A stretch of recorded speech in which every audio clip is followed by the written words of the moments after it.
गेले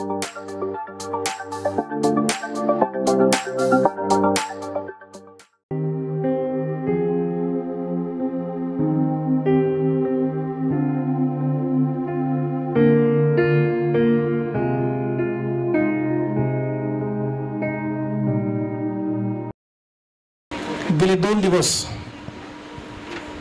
आम्ही एकच गोष्ट ऐकत आहोत, शिकत आहोत. गाढव शोधायला गेला आणि राजा बनला. जो व्यक्ती शोधतो प्रभू त्याला शोधत असतो. परंतु कित्येक वेळा शोधण्याच्या पायऱ्या किंवा ज्या पद्धतीने आम्ही शोधायला पाहिजे ते माहीत नसल्या कारणानं काही दिवसानंतर आमच्यामध्ये एक प्रकारची आत्मिक निराशा येते. आत्मिक जीवनामध्ये जसं बलवान ताकदवान असलं पाहिजे, प्रभूला बिलगून राहायला पाहिजे, अद्भुते आमच्या जीवनामध्ये साक्षीच्या रूपाने घडली पाहिजे, तसे काही घडत नाहीत. बऱ्याच वेळा अनेक लोकांना देव ही संकल्पना फक्त मिरॅकल पुरती मर्यादित त्यांनी ठेवली. मिरॅकल, चमत्कार. आणि प्रभू येशू ख्रिस्त या पृथ्वी तलावर असताना त्यानं चमत्काराचं कधी खंडन केलं नाही. त्याने चमत्कार केले. उलट त्याने सेवेला सुरुवात करत असताना मी पाहिलं, काना गावामध्ये आपल्या सेवेला सुरुवात करताना त्यानं पहिला चमत्कार केला असं लिहिलेलं आहे. पहिला चमत्कार. परंतु तोच प्रभू येशू ख्रिस्त जेव्हा शिष्यांना शिकवतो आणि शिक्षण देताना त्यानं काय म्हटलं माहिती का? 2 हात असून नरकात जाण्यापेक्षा 1 हात असून स्वर्गामध्ये जाणं केव्हाही चांगलं आहे, किंवा जायलाच पाहिजे. चमत्कार येशूच्या नावात घडणार, सुटका तुम्हाला मिळणार. असं होणार नाही की तुम्ही ख्रिस्ताला स्वीकारलं आणि तुमच्या जीवनातले प्रश्न सुटले नाहीत. परंतु प्रश्न सुटले म्हणून तुम्ही स्वर्गात जाता हे पण डोक्यातनं काढून टाका. एक माझा प्रश्न सुटला आणि मी आता स्वर्गामध्ये जाणार आहे. या पृथ्वी तलावर साक्षीच्या रूपानं देवाचं गौरव तुमच्या जीवनातनं घडावं, याच्यासाठी प्रभू तुमच्या जीवनामध्ये साक्ष घडवणार आहे. मी सुद्धा जर लोकांसाठी प्रार्थना केली आणि काही लोकांच्या जीवनामध्ये चमत्कार घडला, तर हा चमत्कार मी प्रार्थना करून मी करत असलेल्या प्रार्थनेच्या द्वारे लोकांमध्ये बदल किंवा चमत्कार घडला, तर याची पण खात्री मला नाही की मला त्याच्याद्वारे स्वर्ग मिळेल. काय बोलतो मी तुमच्या लक्षात येऊ द्या. मी प्रार्थना केली, लोकांना बरं वाटलं, काहींना लेकरं झाले, काहींचे व्यसन सुटलं, कर्जातनं बाहेर निघाले, नोकऱ्या लागल्या, 100% हे घडणार आहे. परंतु हा चमत्कार मी करत असताना हा चमत्कार मला स्वर्गाच्या राज्याची खात्री नाही देणार, कधीच नाही देणार. बरं, या पृथ्वी तलावर राहत असताना चमत्कार हा फक्त तुम्ही जिवंत आहात तोपर्यंतच तुमचं साक्ष म्हणून तुम्ही जगणार आहात. जिवंत आहात. मेल्यावर बायबल मेल्यानंतरच्या जीवनासंबंधानं बोलतो, लक्षात ठेवा. आणि बायबल काय सांगतं माहिती का? जीवन एकदाच आहे. समजा आपल्या महाराष्ट्रामध्ये असं म्हणतात की ती बायको म्हणते 7 जन्मी हाच पती असो. तुम्ही नाही म्हणणार, मला माहिती आहे. त्यालाच बघता बघता डोकं फिरलं. 7 जन्मी हाच नव्हत. ती जाती त्या फेऱ्या मारून मारून किती सुंदर आहे. आणखीन एक जन्म. माझ्यासारखा व्यक्ती तर 6 जन्म फुल पाप करत बसेल. 6 जन्म आहे ना, 7व्या जन्मी पश्चाताप करेल, मग स्वर्गामध्ये जाईल. मी फुल एन्जॉय करेल. चोऱ्या करेल, लुटमार करेल, व्यभिचार करेल, वाटेल त्या गोष्टी करेल. परंतु शास्त्र काय सांगतं माहिती का? जीवन एकदाच आहे. त्यानंतर मरण आणि मरणानंतर जजमेंट, न्याय. न्याय होणार कसा? आता काय होतं माहिती का? न्याय म्हटल्यावर चर्च मध्ये येणारे आणि चर्चला मध्ये न येणारे हे 2 लोक असतात. येणारे काय म्हणतात? तुला नरक मिळणार बरं का, तू काही स्वर्गामध्ये जाणार नाही. जी येणारी लोक आहेत तू नरकात जाणार आहे. चर्चला येत नाही, तू नरकात जाणार आहे. पण मी म्हणतो एखाद्या वेळेस न येणारे वाचतील, पण तुम्ही नाही वाचणार. का हो? येऊन सगळं ऐकता, माना डोलवता, सगळं करता, पण जगायचं तसंच जगता ना. जगायचं तसंच जगणार आहे. सगळ्या सवयी, वाईट स्वभाव, ज्या प्रभूनं लक्षात घ्या, उपदेश हे कधीच ऐकण्यासाठी नसतात. फार छान बोलता तुम्ही, फार छान बोलता तुम्ही, फार सुंदर वचन. काही लोक म्हणतात नाही आजचा संदेश खूप आशीर्वादित झाला. काय झालं आशीर्वादित मला सांगू द्या. आजचा संदेश फार आशीर्वादित झाला. बरेच लोक येऊन सांगतात पण पाल साहेब आजचा संदेश आशीर्वादित झाला. आशीर्वादित झाला म्हणजे तंबाखूची पुडी खाली पडली म्हणजे आशीर्वादित झाला. आशीर्वादित झाला म्हणजे नेमकं काय माहिती का, कुठंतरी वचन तुम्हाला टोचलं आणि जाताना शंभरुणी स्त्रीनं घागर विहिरीजवळ टाकली, याला संदेश आशीर्वादित झाला असं म्हणतात. काहीतरी टाकलं पाहिजे बरं का. मग काल आम्ही जिथं थांबलो, मला कंटिन्यू करायचं नाही का, करू ना कंटिन्यू. हा, कारण त्याच्या काल तर तुम्ही फक्त किती भाग पाहिले. एक पाहिला किशा, किश शॉल, दुसरं शॉल, किश म्हणजे काय हो? सामर्थ्य. किश म्हणजे, अरे काय कुर्ल्याचे लोक हुशार झाले तुम्ही. हा, किश म्हणजे काय? सामर्थ्य. आणि सामर्थ्य म्हणजे काय? अरे तुमची मीटिंग ठेवतो सोलापूरमध्ये. सामर्थ्य म्हणजे पवित्र आत्मा. दुसरी गोष्ट शौल. शौल म्हणजे काय? काय मागितलं ते नाही, ते नाही बरं का, फक्त पवित्र आत्मा सामर्थ्य. शौल म्हणजे मागितला. कशासाठी मागितला? छळ सहन करण्यासाठी, नाकारलं जाण्यासाठी. प्रभू तुम्हाला मागतो, राजपदावरती तुम्हाला पोहोचायचंय. गाढव शोधायला गेला, राजा बनला. तुम्हाला वरच्या पदावरती, हाय लेवल, उच्च पदावरचं आत्मिक जीवन. मी तुम्हाला उच्च पदावरच्या आत्मिक जीवनासंबंधानं बोलत, साधारण आत्मिक जीवनासंबंधानं नाही बोलत. साधारण आत्मिक जीवन जर जगायचं असेल ना, तर साधारण जीवन जगण्यासाठी तुम्हाला घरामध्ये बसून नुसती प्रार्थना केली तरी चालते. त्याला काही चर्चला यायची गरज नाही. अजिबात तुम्हाला चर्चला येण्याची गरज नाही. घरात बसून प्रार्थना केली, बायबल वाचलं. बरेच लोक म्हणतात ना, आमच्या घरामध्ये मी, माझी बायको प्रार्थना करते, मुलगा लिडिंग करतो आणि थोडस माझे मिस्टर सांगतात आम्ही काही चर्चला जात नाही, चर्चला जाण्याची आम्हाला गरज. ते तुमचं साधारण जीवन, त्याच्यात काही घडणार नाही. परंतु आत्मिक जीवनाची जर वरची पातळी, वरची लेवल तुम्हाला अनुभवायची असेल तर काही चेंजेस तुमच्या जीवनामध्ये तुम्हाला करायचे, काही बदल तुमच्या जीवनात तुम्हाला करायचे. आणि या बदलाला सुरुवात होत असताना, जसं शौल म्हणजे मागितलेला, येशू ख्रिस्त सुद्धा लोकांनी मागितला. कशासाठी मागितला? बरब्बसला सोडा आणि ख्रिस्ताला वधस्तंभी द्या.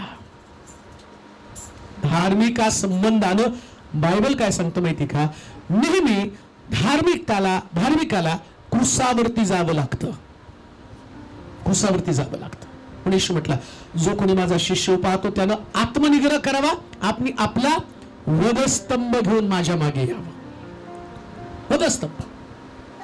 ज्या दिवशी तुम्ही बाप्तिस्मा मागितला, ज्या दिवशी तुम्ही शिष्यत्व स्वीकारलं, त्या दिवसापासून तुम्ही क्रुसावरती जाण्याची तयारी केली पाहिजे. ख्रिस्ताला तुम्ही अनुसरत आहात आणि ख्रिस्ताला अनुसरत असताना निंदा, अपमान, छळ, अपकीर्ती या सगळ्या गोष्टीची तुम्हाला तयारी करता आली पाहिजे. हा दुसरा मुद्दा. तिसरा मुद्दा मी पाहिला, पहिले शमूएल 9 अध्याय 3 ते 7 वचन. एकदा शौलाचा बाप किश याची गाढवे चुकली. एकदा शौलाचा बाप किश याची गाढवे चुकले. तेव्हा किश आपला पुत्र शौल यास म्हणाला, किश आपला पुत्र शौल यास म्हणाला, आपल्या बरोबर एक गडी घेऊन जा, आपला बरोबर एक गडी घेऊन जा आणि गाढवांचा शोध लाव. गाढवांचा शोध लाव. त्याने एफ्राईमचा डोंगरी प्रदेश, एफ्राईमाचा डोंगरी प्रदेश व शलीशा प्रांत. हा, आता पहिली गोष्ट एफ्राईमाचा डोंगरी प्रदेश. ऐका बर का, फार महत्वाची गोष्ट आहे. एफ्राईमाचा डोंगरी प्रदेश. मी आल्यापासून तुम्हाला एक गोष्ट सांगतो, तुम्हाला उंचीवरचं जीवन, हाय लेवलचं आत्मिक जीवन जगायचंय. हाय लेवलचं आणि हाय लेवलचं एफ्राईमाचा डोंगरी प्रदेश म्हटलेला आहे. आणि एफ्राईम या शब्दाचा अर्थ फलदायी जीवन. ऐका, फलदायी जीवन जर तुम्हाला मिळवायचं असेल तर तुम्हाला डोंगरी प्रदेशावरती जावं लागतं. वरचं जीवन, फळ देणं म्हणजे वरचं जीवन आहे. म्हणून येशू ख्रिस्त सुद्धा शिष्यांना वारंवार एक गोष्ट सांगत आहे. अजून एक गोष्ट मी तुम्हाला सांगतो. सृष्टीची निर्मिती झाली, आदामाला देवानं दिलेला पहिला आशीर्वाद कोणता असेल तर तो म्हटला, फलद्रूप व्हा आणि भूमी व्यापून टाका. प्रत्येक, असं लिहिलंय शास्त्रामध्ये, सर्व फळ देणारी झाडं त्यानं बनवली. देवाची इच्छा आहे की आम्ही सर्वांनी फळ द्यावं. आणि म्हणून आम्ही पाहिलं की जेव्हा येशू ख्रिस्तानं यरुशलेमेत प्रवेश केला आणि प्रवेश केल्यानंतर त्या झाडानं फळ दिलं नाही, त्या अंजिराच्या झाडाला त्यानं शाप दिला. ते झाड शापित झालं, का तर फळ नाही दिलेलं आहे. जर तुम्ही ख्रिस्ती आहात, विश्वासणारे लोक आहात, तर तुम्हाला फळ देता आलं पाहिजे. फळ फार महत्वाचं आहे. डोंगरावरती गेल्याशिवाय तुम्हाला फळ देता येणार नाही. ऐका, एफ्राईम डोंगराळ प्रदेश असं म्हटलेले, उंच डोंगरावरती असलेला तो प्रदेश एफ्राईम. आता मी तुम्हाला तफावत सांगतो बरं का.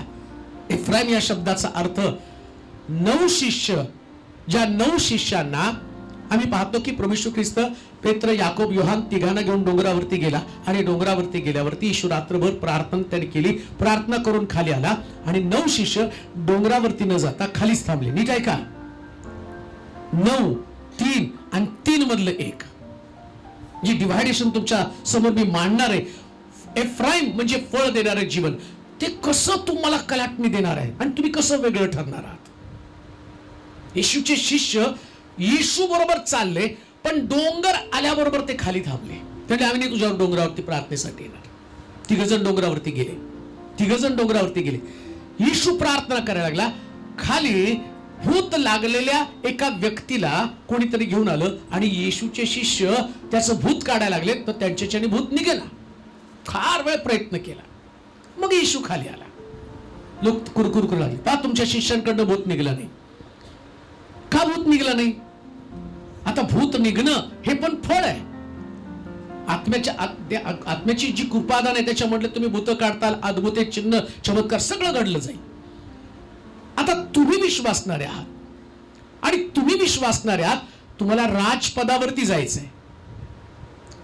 तुम्ही ते गाणं गाता ना, राजा येशू आला राजा, आणि कधी कधी जास्त पेटला आत्म्यामध्ये तर तुम्ही काय म्हणता, हम तो खुदा के, गाणं गाता का नाही, हम तो खुदा के, आणि काय उड्या मारता तुम्ही गाताना, हम तो खुदा के बेटे, हम तो खुदा के बेटे, सब कुछ हमारा है. तेवढं पेटल्यावर तुमचं गाणं असतं, आम्ही देवाची लेकरं, आम्ही देवाची लेकरं, आम्ही देवाची लेकरं. मग देवाची लेकरं देवासारखी दिसली पाहिजेत. साधी गोष्ट आहे. तुम्ही देवाची लेकरं म्हणून स्वतःकडे पाहता आणि त्याच पद्धतीचं तुमचं बोलणं असतं, आम्ही देवाची लेकरं आहोत. मग येशू ख्रिस्त भूत काढत होता आणि शिष्य भूत काढत नव्हते. का काढत नव्हते? कारण ते वरच्या लेवलवरती, डोंगरावरती नव्हते. एफ्राईम म्हणजे डोंगरावरचा प्रदेश. कान देऊ नये का? बऱ्याच लोकांमध्ये असतं. ते काय करतात मग, भूतला आमच्या पाळकाकडे चला ना, ते काढतेत भूत, आणि तुम्ही काय करता? साहेब याला भूत लागले, याच्यातलं भूत तुम्ही काढ.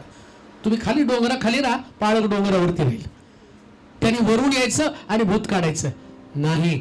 देवानं तुम्हाला या जगामध्ये बघण्यासाठी नाही, तर त्या भूतांना धमकवण्यासाठी प्रभूने तुमची निवड केली. हे फलदायी जीवन आहे, फलदायी जीवन आहे. अजून एक गोष्ट मला सांगतो,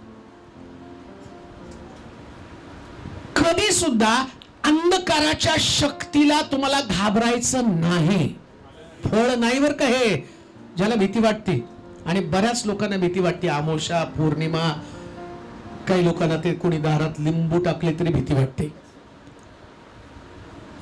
ओलांडून गेलं, मांजर आडवी गेली.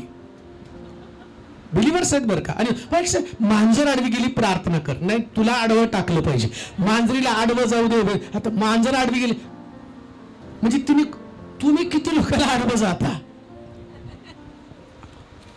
पण ती मांजर कधी म्हणत नाही मला माणूस आडवा गेला. मांजर देवाची निर्मिती आहे आणि तुम्ही मांजर आडवी गेली आमकं झालं तमकं झालं. आणि काही लोकांचं तर इतके अडाणी लोक आहेत ना, शिंकी आले सत्य होय. काय सत्य आहे? नाकात काहीतरी गेलं, अन्न नलिका श्वास नलिका याच्यात काहीतरी गोंधळ झाला आणि शिंक आली. सत्य कुठं फळ आहे हो. आणि भूताला पाहिल्याबरोबर तुमच्या मनामध्ये शंका कुशंका. विश्वासणारे लोक. मला परवा कोणीतरी फोन केला, बाळक साहेब बाप्तिस्मा माझा झाला आणि मी बाप्तिस्मा घेऊन घरी गेले पण अजून पण माझ्या अंगात येतं. मग दिला कुणाला बाप्तिस्मा? ह्याला दिला का भूताला दिला? कुणाला बाप्तिस्मा दिला? फळ कुठं आहे? बरं एक गोष्ट ध्यानात ठेवा, ज्याचा प्रचार तुम्ही करताना तुम्ही त्या पक्षाचे आहात. ज्याचा तुम्ही प्रचार करता तुम्ही. जर मी ख्रिस्ताचा प्रचार करतो तर मी ख्रिस्ताचाच आहे. जर मी ख्रिस्ताचा आहे तर माझ्या तोंडातनं सैतानाचा प्रचार मला कधीच करायचा. याला फलदायी जीवन म्हटलेलं आहे. फळ आहे माझ्या मधनं. कशाला प्रचार करायचा? का त्याला एवढा बढावा द्यायचा? वरच्या लेवलचं जीवन जगा. त्याचं डिस्कशन कधी करू नका. कधीच डिस्कशन करू नका. शनिवारी मुलगी बघायला जायचं का? शनिवारी लग्न ठरवायचं का?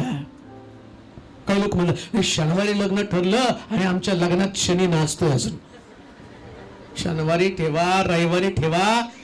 तुम्ही जर भंगार असाल तर तुमचं लग्न कसं टिकणार आहे? प्रॉब्लेम त्याच्यामध्ये नाहीये. लक्षात घ्या, तुमच्यामध्ये जो आहे तो सामर्थ्यशाली देव आहे. प्रिया, सामर्थ्यशाली देव आहे तुमच्यामध्ये. वरच्या लेवलचं जीवन जगा. आत्मिक जीवनाची पातळी वाढवा वर. आणि त्या लेवलचं जीवन जगत असताना शिष्य डोंगरावरती गेले नाहीत म्हणून ते भूत काढू शकले नाहीत. लक्षात घ्या, जेव्हा तुम्ही वरच्या लेवलचं जीवन जगता तुम्ही मिरॅकल्स पाहता. तुम्हाला माहिती का, पेत्र, याकोब, योहान तिघजण सुद्धा येशू बरोबर डोंगरावरती गेले पण याकोबानं चमत्कार केला नाही, योहानानं चमत्कार केला नाही, पण पेत्रानं चमत्कार केला. पेत्र म्हणतो आमच्याकडे सोनं रूप. पहिला चमत्कार कोण? पेत्रानं. माझ्याकडे सोनं रूप काही नाही. आता 3 गेले बरं का. मी तुम्हाला सांगितलं वर्गवारी 9, 3 आणि 1. फळ देणाऱ्या संबंधाने मी सांगत आहे 9, 3 आणि 1. आता बघा त्याच्यात पण वर्ग. काय बिलीव्हर्स चर्च मध्ये येतात ते 9 लोकांसारखं. प्रार्थना येशू करतो, करू दे. आपण खाली थांबून बाकीच्या लोकांचं आणि तजवीज करू, बाकीच्या लोकांना बघत बसू. बरेच लोक तसेच असतात बरं का. तुमच्याकडे चांगले लोक आहेत, बसलेत सगळेजण. पण बऱ्याच ठिकाणामध्ये मीटिंगला गेले ना, व्हॉलेंटियर कुठं तर ते रस्त्यावरती. ते 9 शिष्य असतात का नाही तसे ते रोडवरती. क्वायर कुठं असतं माहिती का? क्वायरने गाणं गायलं चहाच्या टपरीवरती. आपलं क्वायर आहे का जागेवर? ही 9 लोक आहेत. येशू डोंगरावर, क्वायर कोपऱ्यात. बरेच ठिकाण बघ. लक्ष, ते परफॉर्मन्स देतात. आम्हाला परफॉर्मन्स नाही द्यायचा. आम्हाला राजासाठी सिंहासन तयार करायचं असतं. हे फळ आहे. हे फळ आहे. राजा येणार आहे, राजासाठी सिंहासन. अजून एक गोष्ट मी तुम्हाला सांगतो. क्वायर जेव्हा तिथं असतं ना, ते येणाऱ्या लोकांची वाट पाहण्यासाठी गाणे गात नसतात, येणाऱ्या राजाची वाट पाहत असतात. प्रियानो, लक्षात ठेवा, राजा उपस्थित होणार आहे. राजा उपस्थित होणार आहे. म्हणून दावीद राजपदावरती का चढला? होळीतनं काढून त्यानं मला राजगादीवरती नेलं. जसं तो त्या मिखलला सांगतो, मी नाचेल आणि अधिकच नाचेल. का तर माझ्या तुझ्या बापाला त्यानं राजगादीवरून काढून माझ्यासारख्या सामान्य मनुष्याला त्याने राजगादीवरती बसवलं. ही क्वालिटी आहे. हे आत्मिक जीवनामधला सगळ्यात मोठा सिद्धांत आहे. आणि मला तुम्हाला सांगू द्या, हे 3 शिष्य, 9 शिष्य आणि 3 मधला 1 शिष्य, कुठं तुम्ही आहात याची तपासणी करा. 9 शिष्य खाली आहेत, 3 शिष्य डोंगरावरती आहेत आणि डोंगरावरच्या 3 शिष्यांपैकी फक्त 1 शिष्य, नीट ऐका, फक्त 1 शिष्य, त्याचं नाव पेत्र. आणि या पेत्रावरती प्रभूने एवढी मोठी जबाबदारी सोपवली, एवढी मोठी जबाबदारी सोपवली. म्हणून तो त्याच्यासारखं कॉलिंग. मी जेव्हा जेव्हा पेत्र वाचतो ना, तेव्हा देवाकडे रडून रडून प्रार्थना करत असतो. कोणती प्रार्थना माहिती का? सेवा तर मनुष्य करतोच, सेवा मनुष्य करतो, पण मी रडून रडून देवाकडे प्रार्थना करत असतो. कोणती प्रार्थना? प्रभू, पेत्राला जसा तू आशीर्वाद दिला, तू तरुण असशील तर तुला वाटेल तिकडे तू जाशील, पण जेव्हा तू म्हातारा होशील, तुझी इच्छा नसताना दुसरं कोणी तुला वस्त्र घालेल आणि तुझी इच्छा नसताना तुला ओढत ओढत दुसरीकडे सेवेला घेऊन जाईल. म्हणतो प्रभूजी, त्या लायक मला बनव. ते लायक मला बनव. ती पेत्राची क्वालिटी होती, वरची लेवल. एफ्राईम म्हणजे फलदायी जीवन, वरच्या लेवलचं आत्मिक जीवन, वरच्या लेवलचं आत्मिक जीवन जगा. तिघांमध्ये सुद्धा पेत्रस सगळ्यांमध्ये श्रेष्ठ ठरला. तुम्ही तुमचं कंपॅरिझन, पेत्रानं आपलं कंपॅरिझन या 2 लोकांबरोबर पण केलं नाही. मी फलदायी जीवनाविषयी सांगत आहे, फलदायी जीवन विषयी सांगत आहे. येशू ख्रिस्त स्वतः म्हणतो, मी खरा द्राक्षवेल आहे आणि माझा बाप. आता त्याला कसं फळ द्यायचं माहिती आहे, म्हणून मी फळ देताना याकोब कसा फळ देतो पाहणार नाही, योहान कसा फळ देतो पाहणार नाही, मी ख्रिस्त कसा फळ देतो ते पाहणार आहे. असं जेव्हा तुम्ही पाहाल तेव्हा तुम्ही अधिक फळ द्याल. वरच्या लेवलचं जीवन, वरच्या लेवलचं जीवन, वरच्या लेवलच्या जीवनासंबंधीचा विचार करत असताना खाली मी गोष्ट पाहिली. मंदिरातलं पाणी, एजकेलच्या पुस्तकामध्ये आपण जाणार आहोत. मंदिराचं पाणी, एजकेलचं पुस्तक 47 अध्याय 6 ते 12 वचन. एजकेल 47 6 ते 12. परत येत असता नदीच्या दोन्ही तीरांवर बहुत झाडे असलेली मी पाहिली. अनेक झाड असलेली मी पाहिली. तो म्हणाला, हे पाणी पूर्व प्रदेशांकडे वाहत जाते. पूर्व प्रदेशांकडे वाहत जातं आणि तेथून अराबात उतरून समुद्राकडे जाते. ही नदी समुद्रास मिळून त्याचे पाणी निर्दोष होते. ऐका, फळ देणाऱ्या नदीचं वैशिष्ट्य ऐका. तुम्हाला तुमच्या चर्चला फळ देणारी मंडळी बनवायची. नीट ऐका बरं का, मी तुम्हाला चर्च म्हणून सांगतो. एक व्यक्ती पण आहे, मंडळी पण आहे. आता तुम्ही चर्च आहात, तुमच्या चर्चचा वर्धापन दिन कितवा दिवस आहे? कितवा? 12 वर्ष. 12 वर्ष प्रभू या मंडळीकडे पाहतो, 12 वर्ष प्रभू या असणाऱ्या नदीकडे पाहतो. तुम्ही सगळेजण नदी आहात. नदीचं वैशिष्ट्य आहे. नदी काय करते माहिती का? आता तुम्हाला काही सगळंच शिकवावं असं वाटत नाही, पण तरी पण शिकवायला पाहिजे. शाळेमध्ये शिकवलेलं असतं. पावसाचं पाणी थेंब थेंब एका ठिकाणी साठलं जातं, थेंब थेंब एकत्र जमतं, मग त्याचा ओढा, अनेक ओढे एकत्र येतात, त्याच्यापासून नदी बनते आणि सगळ्या नद्या एकत्र येऊन त्याच्यापासून समुद्र बनतो. आहे की नाही? असंच शिक्षण आहे, लहानपणी शिकवलं गेलं. आता तुम्ही सगळेजण जे या मंडळीचे सभासद आहेत, तुम्ही वेगवेगळ्या मंडळीमध्ये, तुम्ही थेंब थेंब करून तुमचा एक ओढा तयार झाला. आता तुम्हाला नदी बनायची. आता नदी बनत असताना या नदीचं वैशिष्ट्य काय माहिती का? या नदीनं फळ देणारी झाडं तयार करायची. तुम्हाला नुसतं नदी नाही बनायचं. या नदीचं वैशिष्ट्य काय? फळ देणारी झाडं. कशी फळ देणार आहे? मी तुम्हाला चर्च म्हणून सांगत आहे. तुम्ही तुमच्या मंडळीचे सदस्य आहात, तुम्ही तुमच्या मंडळीचे भाग आहात, परंतु तुमचं पाणी, जे पाणी आहे ते पाणी लोकांना फळ देण्यासाठी भाग पाडतंय का? तुम्हाला समजेल. आता मी जसं तुम्हाला सांगेल ना तसं तुम्हाला समजेल. तुम्ही नदी आहात, नदीचा एक भाग आहात, किंवा तुम्ही नदी आहात आणि तुमच्या चर्चमध्ये अनेक लोक आहेत. आता या लोकांनी फळ देण्यासाठी तुम्ही भाग पाडलं पाहिजे. म्हणजे काय हो नेमकं? तुम्ही जसं फळ द्याल तसेच ते लोक फळ देणार आहेत. तुम्ही भांडखोर, नवीन आलेले लोक, ते तुम्हालाच बघणार ना. आता तुम्ही प्रार्थना, लोकांचं तार होऊ दे प्रभू, लोकांचं जीवन बदललं जाऊ दे. अरे पहिले तुझ्यामध्ये ती प्रवृत्ती आली पाहिजे. आत्म्याच्या द्वारे निष्पन्न होणारं फळ. गलतीकराचं पत्र 5:22 वाचा, म्हणजे तुम्हाला ती गोष्ट समजेल. गलतीकराचं पत्र 5:22. गलती 5:22. आत्म्याद्वारे निष्पन्न होणारे फळ. आत्म्याद्वारे निष्पन्न होणारे फळ. हा, प्रीती. पहिलं पहा, जे मग फळ, तुम्ही नदी आहात आणि बायबल सांगतं तुमच्या मंडळीला तुम्हाला फळ द्यायचं. आता फळ द्यायचं म्हणजे नेमकं काय करायचंय? प्रॉब्लेम हा आहे, लोकांना फळच कळलं नाही. फळ द्यायचं म्हणजे काय शिकवलं जातं माहिती का? फळ द्यायचं म्हणजे अनात्मे, अनात्मे, अनात्मे. काय करायचं सगळे आत्मे आणून? फळ म्हणजे प्रीती आहे. आणि एक गोष्ट मी तुम्हाला सांगतो, जगाला जिंकायचंय तर फक्त प्रीतीची गरज आहे. आमेन. म्हणून येशू ख्रिस्तानं देवाची व्याख्या एका शब्दामध्ये केली. शिष्य म्हटलं की देव नेमका काय? तर म्हटलं देव काय आहे? प्रीती आहे. माहिती आहे ना. आणि ते म्हणतात आमच्यामध्ये माझ्यात देव आहे, माझ्यातला देव तुला बघून घेईल. भांडणामध्ये बोलता, माझ्यातला देव आहे ना तो तुला बघून घेईल. तुझ्यात देव असता तर हा शब्दच बोलला नसता, हा शब्दच तुम्ही बोलला नसता, माझा देव तुला बघून घेईल. देव बघून घेण्यासाठी नाहीये. येशू ख्रिस्तानं जगावरती प्रीतीचं प्रमाण देताना त्यानं पाप्यासाठी बलिदान दिलं. मंडळी फळ कधी देणार माहिती का? मंडळीमध्ये पापी लोक येतील, त्यांच्यासाठी तुमच्यामध्ये असणारी दैवी प्रीती समजून घेण्याची वृत्ती येशूचे शिष्य एकमेकाला कधीच समजून घेऊ शकत नव्हते.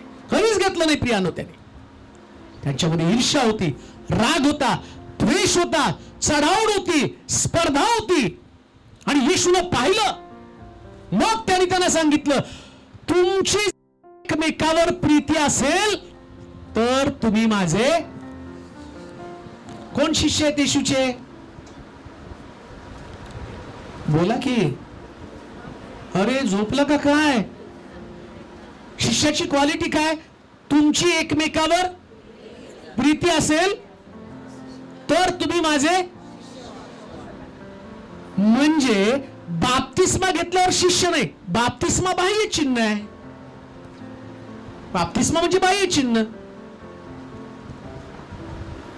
बाप्तिस्मा झाला म्हणजे आता तुम्ही एकमेकावर प्रीती देणारं फळ. म्हणजे तुम्हाला मंडळीनं फळ द्यायचं म्हणजे काय? मंडळीतल्या लोकांनी सगळ्यांवर प्रीती केली पाहिजे. ती प्रीती नाही बरं का, माझा नवरा आणि माझी बायको, माझा मुलगा, ती प्रीती नाही. त्या प्रीतीविषयी मी बोलत नाही आणि त्याच्याशी मला बोलायचं पण नाही. लक्षात घ्या, गरीब असेल, श्रीमंत असेल, गरजवंत असेल, नाकारलेला असेल, धिक्कारलेला असेल, मंडळीमध्ये येणाऱ्या प्रत्येक व्यक्तीला प्रीती देणं म्हणजे मंडळी सर्वोच्च स्थानावरती आरूढ असणारी मंडळी आहे. सर्वोच्च. तुम्हाला द्वेष नावाची गोष्ट तुमच्यामध्ये असता कामा नये. ईर्ष्या नकोय, राग नकोय, कोणाचाच राग नको, कोणाविषयी तुमचं मन वाईट असू देऊ नका. इफ्राईमचा डोंगर आहे, डोंगरावरची प्रीती तुम्हाला करायची, का देऊ नाही का? पेत्र ते का करू शकला? पेत्रामध्ये ती का क्वालिटी आली? का पेत्राला प्रभूनं निवडलं? नीट ऐका. पेत्राला त्याने विचारलेला एक प्रश्न, पेत्रा तू माझ्यावर प्रीती करतोस काय? प्रभूनं त्याला विचारलं. एवढी मोठी सेवा पेत्राला अशीच मिळाली नाही. मी जे तुम्हाला सांगत आहे राजपदावरती जाण्याचा मार्ग समजावून सांगत आहे. 9, 12, 9, 3 आणि 1. 12 होते, 9 खाली राहिले, 3 वर गेले, 3 मध्ये 1 आणि तो त्यातला एक पेत्र. आणि पेत्राला विचारलेले 3 प्रश्न. पेत्रा तू माझ्यावर प्रीती करतोस का? एकच प्रश्न कंटिन्यूस विचारला, एकच प्रश्न. माझ्यावर प्रीती करतोस का? माझ्यावर प्रीती करतोस का? आणि माझ्यावर प्रीती करतोस का म्हटल्यावर पेत्र म्हटलं, पहिल्यांदा म्हटलं प्रभू होय मी तुझ्यावर प्रीती करतो. तो म्हटला माझी मेंढरं चार.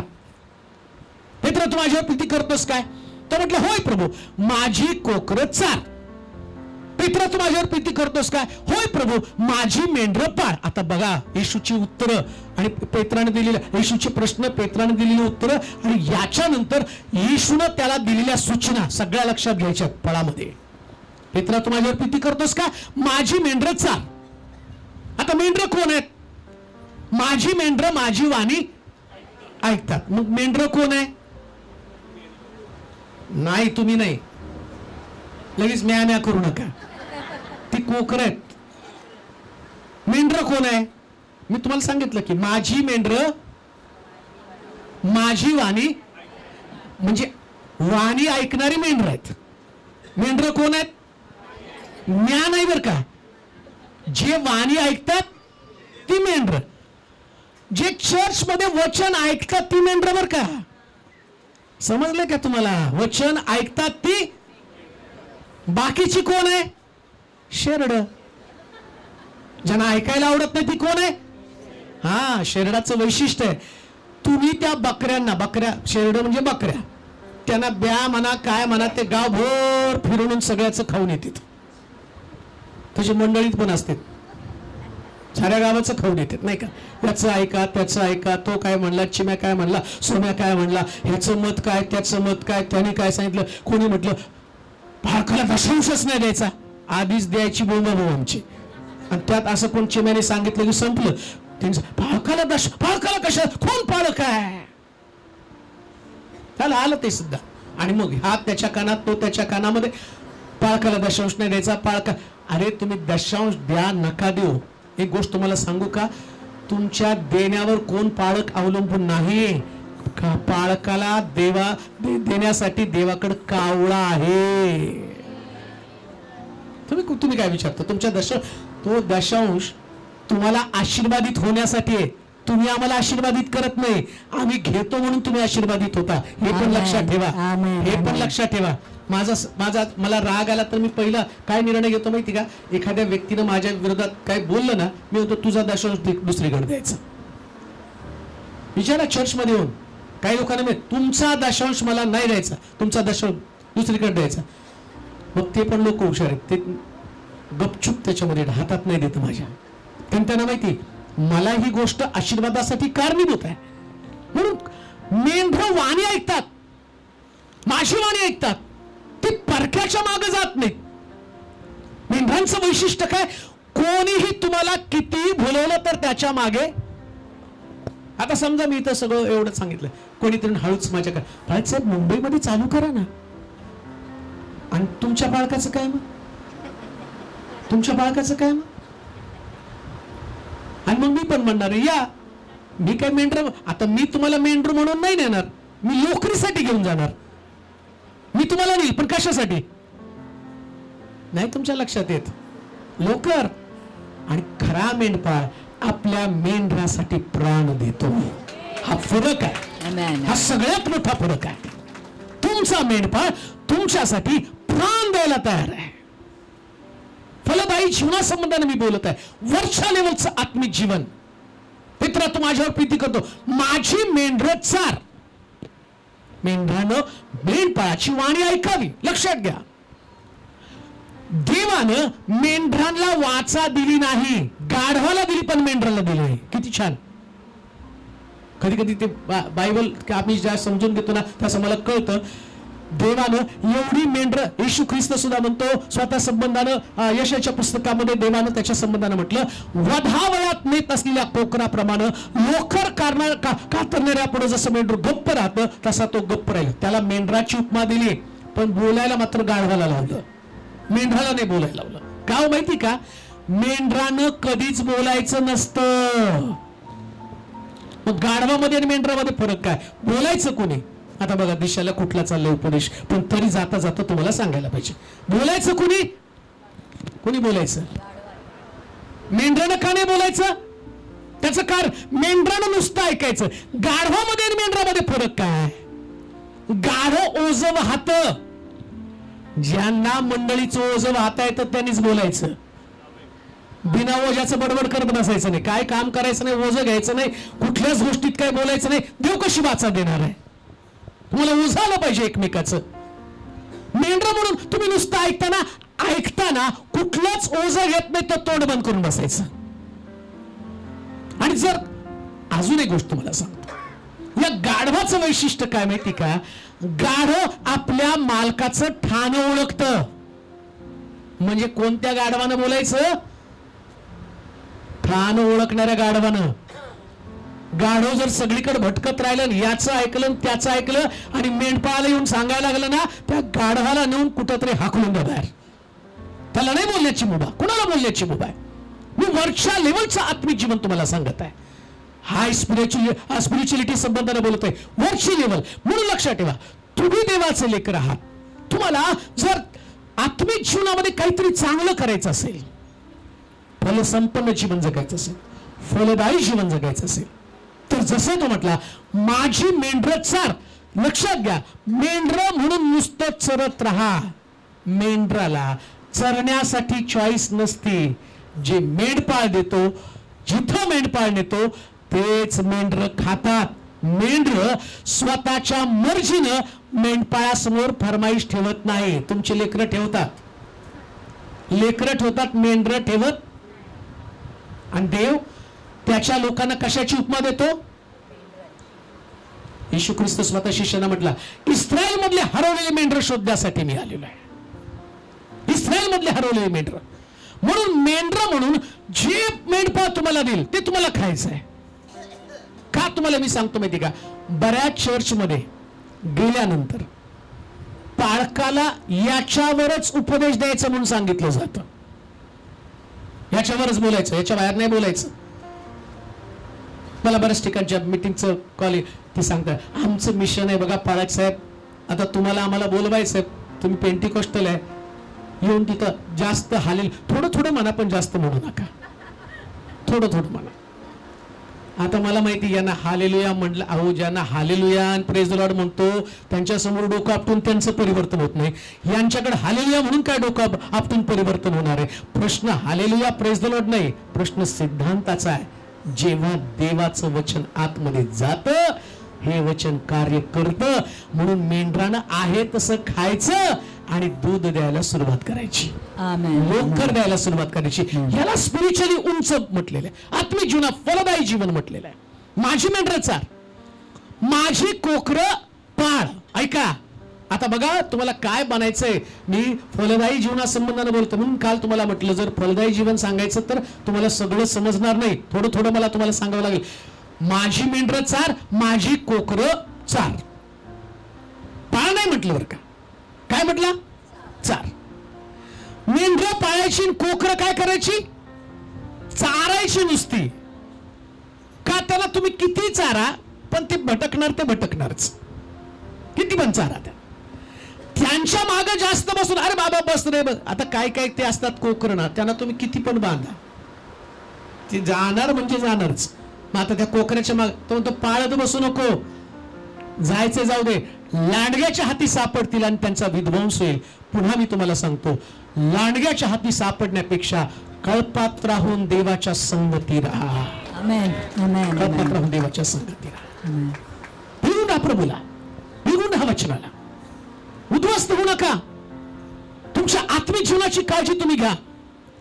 तुमचा मेंढपाळ, तुमचा पाळक जो तुम्हाला हिरव्यागारचा आणि कुरणामध्ये चालणार. लक्षात घ्या, या मेंढपाळाला मेंढरांसाठी हिरवगार कुरण शोधावं लागतं.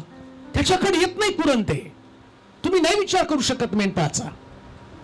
तुम्ही मेंढर म्हणून फक्त मागे जाऊ शकता, पण मेंढपाळाला या मेंढरासाठी हिरवं कुरण सारखं शोधावं लागतं. एक पाळक म्हणून मला विचारा. तुमचे पाळक नाही सांगणार तुम्हाला, मी सांगतो तुम्हाला. एक पाळक म्हणून काय रिस्पॉन्सिबिलिटी, काय जबाबदाऱ्या असतात एका व्यक्तीसाठी. त्याला फीडिंग काय द्यायला पाहिजे, कशा पद्धतीनं त्याला उभं करावं लागणार आहे, कशी काळजी त्याला घ्यावी सगळ्यांसाठी. आणि कधी कधी प्रत्येकाला लागणारं वचन वेगळं असतं, त्याला काउन्सिलिंग लागतं, त्याचं खाद्य वेगळं आहे.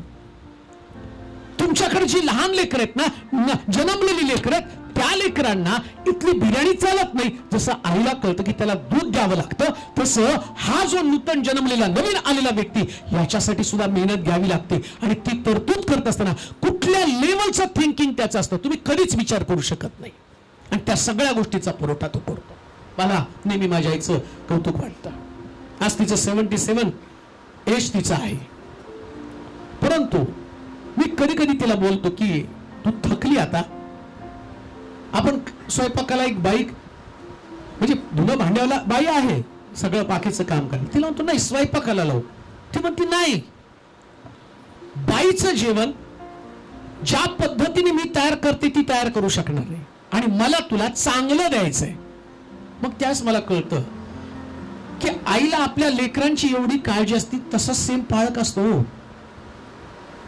तो थकतो, वृद्ध झालेला असतो, पण तरी वाटतं लेकरांना उत्तम ते द्यावा, उत्तम ते द्यावा, उत्तम ते द्यावा. आणि त्याच्या मोबदल्यामध्ये तिच्याकडनं कधी कधी जाता जाता मी माझ्या आईला विचार, मी जे बोलतो तू आईला येऊन विचार. ती काय करते माहिती का, कधी कधी आता तिचं एज झालं, मग ती जास्तीचं मीठ टाकून ठेवते जेवणामध्ये. आता मी तिला कसं जाऊन बोलणार जास्तीचं मीठ, मग ते मी घेतो आणि मला कळतं पहिल्या घासाला मीठ जास्त पडलं. बरं आता तिला तर मी ठेवून नाही देऊ शकणार, ते सगळं मला खायचंय. मी काय करतो माहिती का, तिने बनवलेल्या भाजीमध्ये तांब्याचा ग्लास तांब्यावर पाणी आधीच घेऊन बसलो असतो, ते पाणी त्याच्यामध्ये घालतो, नॉर्मल करतो, ते खारटपणा घालवतो. मग आईला कळतो, चाटून पुसून त्यानं खाल्लं. तिला कुठं माहिती मीठ जास्त झालं, कारण मला माहितीये माझ्या आईनं तेवढ्या मेहनती बनवलेल्या आहे. हीच गोष्ट मी तुम्हाला सांगतो, आत्मिक जीवनाचे वैशिष्ट्य, ज्या मेहनती तुमच्याकडे उपदेश येतात, ग्रहण करा, ताजतवानं राहा, दोष काढत बसू नका, दोष काढत बसू नका. ते प्रिपरेशन आहे. कधी चुकून जास्तीचं जाईल, कदाचित तुमच्याकडे दुखावणारे शब्द जाते, काही गोष्टींना तुम्हाला वाईट वाटणार आहे, परंतु ते प्रिपरेशन आहे, ते प्रिपरेशन आहे, ती तयारी आहे. आणि हे करत असताना फलदायी जीवन जगा, फळ देणारं जीवन जगा. म्हणून म्हटलं, पेत्रा माझी कोकरं चार चार. अजून एक गोष्ट मी तुम्हाला सांगतो, एक पालक म्हणून प्रभू यातनं मला खूप गोष्टी शिकवत आहे. काही मेंढरं फिरणारी आहेत म्हणून त्याला चारायचं नाही असं पण पेत्राच्या मनामध्ये कधी होऊ नये. सेवक म्हणून आमच्याकडे कधी कधी ती ईर्ष्या येते, हे माझं ऐकत नाही, याला मी चारणार नाही. पण प्रभू काय म्हणतो, कोकरू आहे भटकू दे, पण तरी चारत राहा. इतकी देवाला काळजी, इतकी देवाला, याला फलदायी जीवन म्हटलेलं आहे. येशू स्वतः फळ देतो, त्याने ऐकलं नाही तरी सुद्धा तो म्हणतो त्याला चार. आणि तिसरी गोष्ट तो काय म्हणतो, पेत्रा माझी मेंढरं पाळ. पाळ म्हणजे त्याचा प्रतिपाळ कर. त्याच्यात जास्त मला जायचं नाही, पण मला तुम्हाला सांगायचं की ही जी नदी आहे, ही नदी फळ द्यायला सुरुवात करते. या नदीचा गुणधर्म आहे की त्या झाडाला फळ देण्यासाठी प्रोत्साहन देत आहे. तुमच्यामध्ये एवढं पवित्र आत्मा तुमच्यामध्ये अद्भुत रीतीने शिरला पाहिजे, इतका अनुभव त्याचा असला पाहिजे, आणि असा प्रवाह तुमच्यामध्ये आला पाहिजे की या पवित्र आत्म्याच्या द्वारे तुम्ही लोकांना फळ देण्यासाठी प्रोत्साहित केलं पाहिजे. म्हणजे काय केलं पाहिजे, तुम्ही लोकांना देवावरती आणि एकमेकावरती प्रीती कशी करायची हे तुम्ही शिकवलं पाहिजे. तुम्ही शिकवलं पाहिजे. कसं शिकवणार आहात, कशी प्रीती असते. येशूने क्रुसावरती अर्पण होऊन दाखवलं, याला प्रीती म्हणतात. तो शब्द नाही बोलला देव प्रीती आहे, तो शब्द नाही बोलला माझी तुमच्यावरती प्रीती आहे. एक गोष्ट ध्यानात ठेवा, हे फार सोपं आहे. कधी कधी ते वर्शिप मध्ये आम्ही जातो ना, वर्शिप मध्ये जाताना सुंदर म्युझिक असतं, गाणे छान चाललेले असतात, मग डोळ्यामध्ये अश्रू येतात आणि म्हणतो I love you Jesus, I love you Jesus, मी तुझ्यासाठी सगळं करेल, अमकं करेल. ह्या फक्त इमोशनल गोष्टी असतात. पण खरी प्रीती ती ना, तेव्हा त्या प्रीतीमध्ये मृत्यू असतो, मरण असतो, दंड असतं, सहन करण्याची ताकद असते. म्हणून भावखोर प्रीती करू नका. इमोशनल प्रीती कोणाला वाचवणार नाही, पण दैवी प्रीती ज्यानं जगाला वाचवलं ती मंडळीला वाचवणार, मंडळीला वाचवणार आहे. दैवी प्रीती प्रियानो, त्या प्रीतीमध्ये तुम्हाला एकमेकासाठी मरावं लागणार आहे. प्रत्येक व्यक्तीचं तारण टिकवून ठेवण्यासाठी तुम्हाला मेहनत घ्यावी लागणार आहे. आणि कसं करणार आहे, तो म्हटलं या नदीचं वैशिष्ट्य. वाचा बरं ते वचन. हा, तो मला म्हणाला, हे पाणी पूर्व प्रदेशांकडे वाहत जाते आणि तेथून आरामात उतरून समुद्राकडे जाते. ही नदी समुद्रास मिळून त्याचे पाणी निर्दोष होते. या नदीचं वैशिष्ट्य काय, जे फळ देणारं झाड निघाय का, या नदीमुळं सगळं पाणी निर्दोष बनतं. चर्च काय ते तुम्हाला सांगत मी, चर्च काय, चर्च कसं असतं त्याच्या संबंधाने सांगत. जगामध्ये दोष आहे, मुंबईमध्ये दोष आहेत, शेजारी पाजारी दोष आहेत, मंडळीमध्ये दोष असतील, पण जर तुम्ही नदी आहात तर मंडळीला निर्दोष करण्याचं काम तुम्ही करणार. शहराला निर्दोष करण्याचं काम तुम्ही करणार आहात. तुम्ही इतकं सुंदर जीवन जगा. बायबल आम्हाला शिकवतं काही लोक जगामध्ये वाईट आहेत आणि शास्त्रात म्हटलं वाईटानं जिंकला जाऊ नको. तर म्हणजे जग वाईट आहे पण तुम्ही चांगले आहात ना. तुम्ही चांगले आहात ना. जर तुम्ही चांगले आहात तर तुमचं चांगलं पण लोकांमध्ये जाऊ द्या. लोकांचं वाईट पण तुमच्यामध्ये कसं काय येऊ शकतं. त्याने ईर्ष्या केली, त्यानं द्वेष केला, त्यानं मारलं, मी मारलं, त्यानं अपमान केला, मी अपमान केला, हे सगळं वाईटच आहे. याच्यानं मंडळी वाईट बनते. आणि मंडळीमध्ये जर अशा पद्धतीच्या गोष्टी घडल्या तर ती मंडळी कशी काय राहणार आहे. ख्रिस्ताची मंडळी कशी राहणार आहे. आम्ही ख्रिस्ताला प्रेझेंट करत आहोत. ख्रिस्त आमच्या जीवनातल्या लोकांना दिसत आहे आणि आमच्या जीवनातला ख्रिस्त लोकांना दिसत आहे. तर ख्रिस्तानं जगाला निर्दोष ठरवलं, आम्हाला पण लोकांना निर्दोष ठरवायचे. कसं निर्दोष ठरवणार आहे. हे पाणी आहे, हे नदीचं पाणी आहे. तुम्ही दोष घेऊन जाऊ नका. नदीचं पाणी जर घाण असेल तर जिकडं ती नदी जाईल त्या सगळ्याला घाण करणार आहे. ऐका, नदीचं पाणी जर दोष त्याच्यामध्ये दोष असेल तर सगळीकडे त्याच्यातले दोष पसरणार आहे. परवा आमच्या सोलापूरमध्ये, बरं झालं तुम्ही सोलापूर सोडलं, इथं आला. सोलापूरच्या पाण्याचा सर्वे फॉरेन मधले लोक आले आणि त्यांनी सोलापूरचं जे उजनीचं पाणी आम्हाला येतं, जिथं आम्ही पितो आणि उभा राहून तुम्हाला संदेश देतो, ते पाण्याचा सर्वे घेतला. आणि तो पाण्याचा सर्वे घेतल्यावर त्या फॉरेनरने कपाळाला हात मारला. एवढं घाण पाणी हे पितात तरी कसे काय. कारण त्याच्यामध्ये सगळे कॅन्सरचे केमिकल, एवढ्या सगळ्या फॅक्टऱ्या आहेत त्या बाजूला. आता तुम्ही सोलापूरला येताना तुमचं पाणी घेऊनच येतं ना मुंबईचं, सोलापूरला येतं तर तिथं ते म्हटले एवढं सगळं केमिकल त्याच्यामध्ये आहे, एवढं सगळं, आणि कोणी त्याच्यावरती विचार करत नाही. आणि सोलापूरचे लोक पिऊन अजून त्यांना कॅन्सर नाही, अजून पण कसे काय ते जिवंत आहेत. का. जसं पाणी जाईल तसं मनुष्य त्याच पद्धतीचं आणि त्याचं वर्तन राहील किंवा त्या पद्धतीचे रोग त्याच्यातनं बाहेर पडतील. जर पाणी निर्दोष असेल, निर्दोष पाणी असेल, या निर्दोष पाण्यानं सगळीकडे असणाऱ्या जीव जंतूला जगवलं जातं. अजून एक गोष्ट तुम्हाला सांगतो, कधी कधी पाण्यातले मासे मेलेले तुम्हाला सापडतात. कधी कधी सापडतात पाण्यामध्ये. का मासे मेलेले असतात. कारण ते पाणी दोषाचं पाणी आहे. लक्षात येतं का. येशू ख्रिस्त पेत्राला काय म्हटलं माहिती का. माझ्या मागे ये म्हणजे मी तुला मासे धरणार नाही. कोण करेल. आता मासे आणि माणसे येशू दोघाला एकच उपमा देतो बरं का. मंडळीमध्ये जर काही लोक मरतात याचं कारण काय माहिती का. याचं कारण तुम्हीच आहात. तुम्ही जसं पाण्यामधलं केमिकल माशांना मारतं तसं मंडळीमध्ये येणारे मासे प्रभूनं तुम्हाला दिलेले लोक आहेत.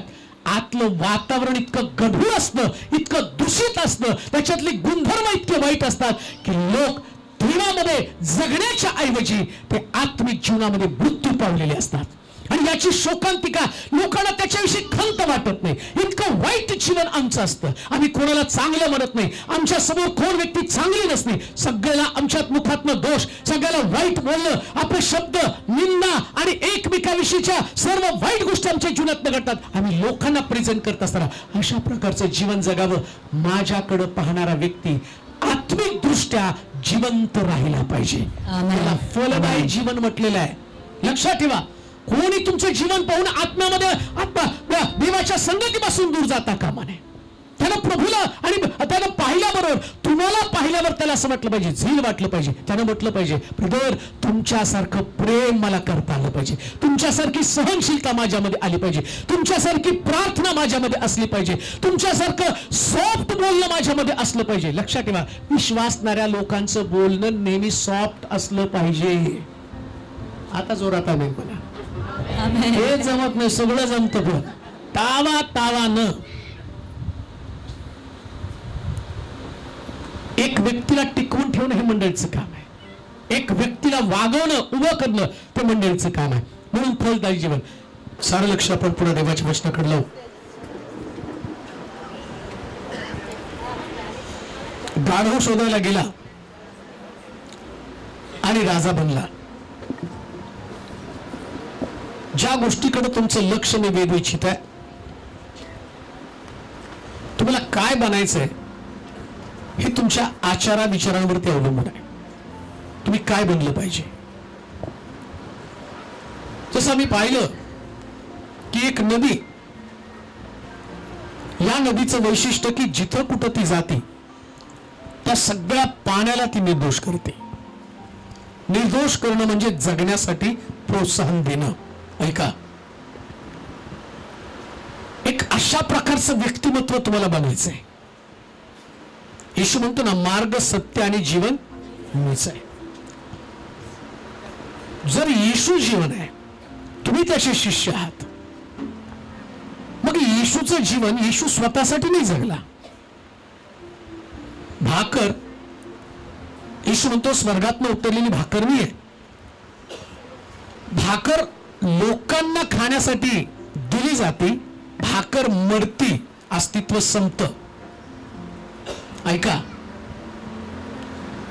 भाकर जी आहे तिच्यामध्ये जीवन आहे, परंतु जेव्हा ती भाकर लोकांना उपयोगी पडते किंवा त्या भाकरीला लोक खातात तेव्हा ते जगतात.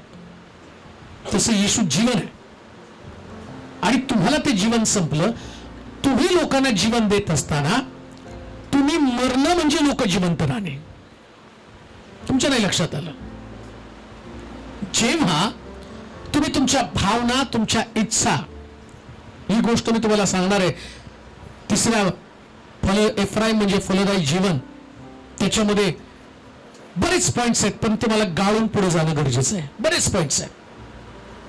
कसं ते पाणी निर्दोष करतं सगळ्याला, कसे त्या पाण्यामधले मासे वाचतात, वेगवेगळ्या पद्धतीनं ह्या पाण्याचा गुणधर्म त्या माशांना वाचवण्यासाठी आणि झाडाला फळ देण्यासाठी कशा पद्धतीने उपयोगी पडतं.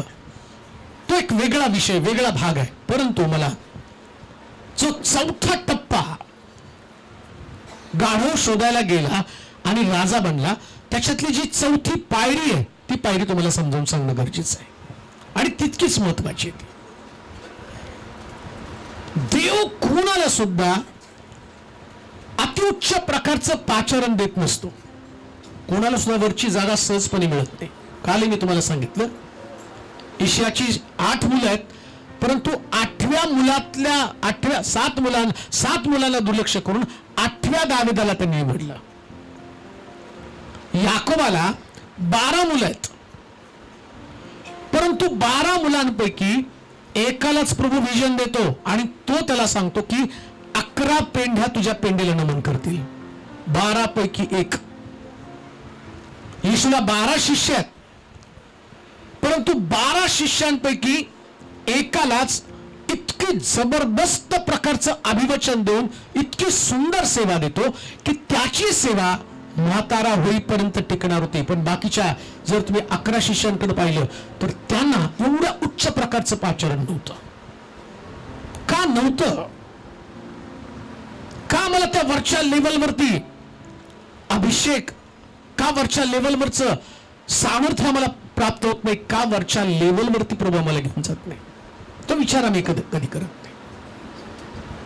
पुन्हा मी तुम्हाला सांगतो, हे तुमचं जीवन तुम्हाला अति वरच्या लेवलवरती जगायचं असतं, खूप वरच्या लेवलवरती.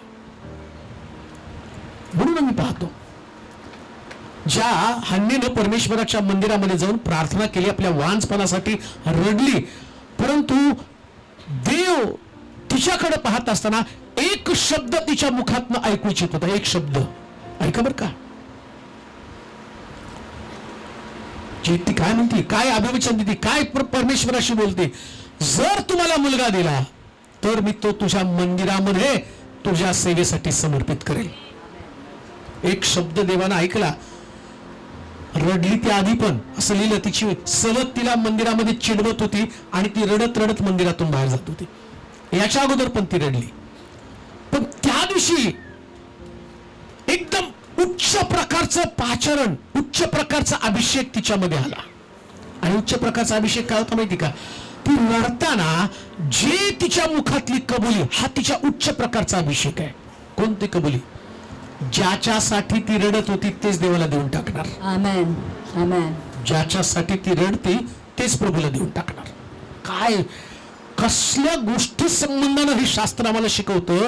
अहो, पणींकडे पण लेकरं होती, पण पणींना तिच्याकडे लेकरं असताना तिच्याकडे ते अतिउच्च प्रकारचं पाचारण नव्हतं. अतिउच्च प्रकारचं पाचारण नव्हतं, ते अमांटिक तिच्याकडे नव्हतं. ती लेकरं मंदिरामध्ये घेऊन येत होती आणि जात होती. पण हन्ना तिने एक अभिवचन प्रभूला दिलं, मी जेव्हा आता शमूएलला परत घेऊन येईल, जाण्यासाठी घेऊन येणार नाही, तर तुझ्या मंदिरात ठेवून जाण्यासाठी येणार आहे. याला म्हटलं अतिउच्च प्रकारचं कॉल आहे, डेडिकेशन, समर्पण. मग तिसरी चौथी जी गोष्ट आहे, वाचूया पुन्हा आपण पहिले शमूएल 9 अध्याय 3 ते 7 वचन. एकदा शौलाचा बाप किश याची गाढवे चुकली. तेव्हा किश आपला पुत्र शौल्यास म्हणाला, आपल्या बरोबर एक गडी घेऊन जा आणि गाढवांचा शोध लाव. त्याने एफ्राईमाचा डोंगरी प्रदेश व शलिशा प्रांत पायाखाली घातला. आता एफ्राईम नंतर येतो शलिशा. गाढव शोधायला गेला, राजा बनणार आहे, आणि इकडं देव शमूएलला सांगत आहे, एक व्यक्ती गाढव शोधत सुद्धा तुझ्याकडे येणार आहे, आणि जेव्हा तुझ्याकडे तो येईल ना, तुला त्याला राजा बनवायचंय. नीट ऐका बरं का, शोध किती महत्वाचा आहे. शौलाच्या बापानं किशानं त्याला सांगितलं, गाढवी शोधायला जा. जर त्या दिवशी शौल बापाचा शब्द त्यानं दुर्लक्ष केला असता, बापाच्या शब्दाकडे त्यांनी लक्ष दिलं नसतं, तर शौल फक्त शौलच राहिला असता. पण बापाच्या शब्दाकडे त्यांनी लक्ष पुरवलं, शौल राहिला नाही, शौल राजा बनला. शौल राजा बनला. हे बापाच्या शब्दातली ताकद आहे. बाप जेव्हा शब्द टाकतो ना, त्या शब्दातलं गांभीर्य. मी असं म्हणेल, किशाच्या डोक्यामध्ये देवानं विचार घातला. आता देवच गाढव हरवतो, देवच शोधतो, सगळं देव करतो. देवाला असं काही, जसं आम्ही पाहतो की दाविदाला अभिषेक करण्यासाठी ईशाच्या घरामध्ये पाठवलं. ईशाच्या घरामध्ये 7 मुलं होती, निरोप पाठवला, दाविदाला बोलवून घेतलं, त्याच्यावरती देवानं अभिषेक केला. म्हणजे सगळं देवच करतो.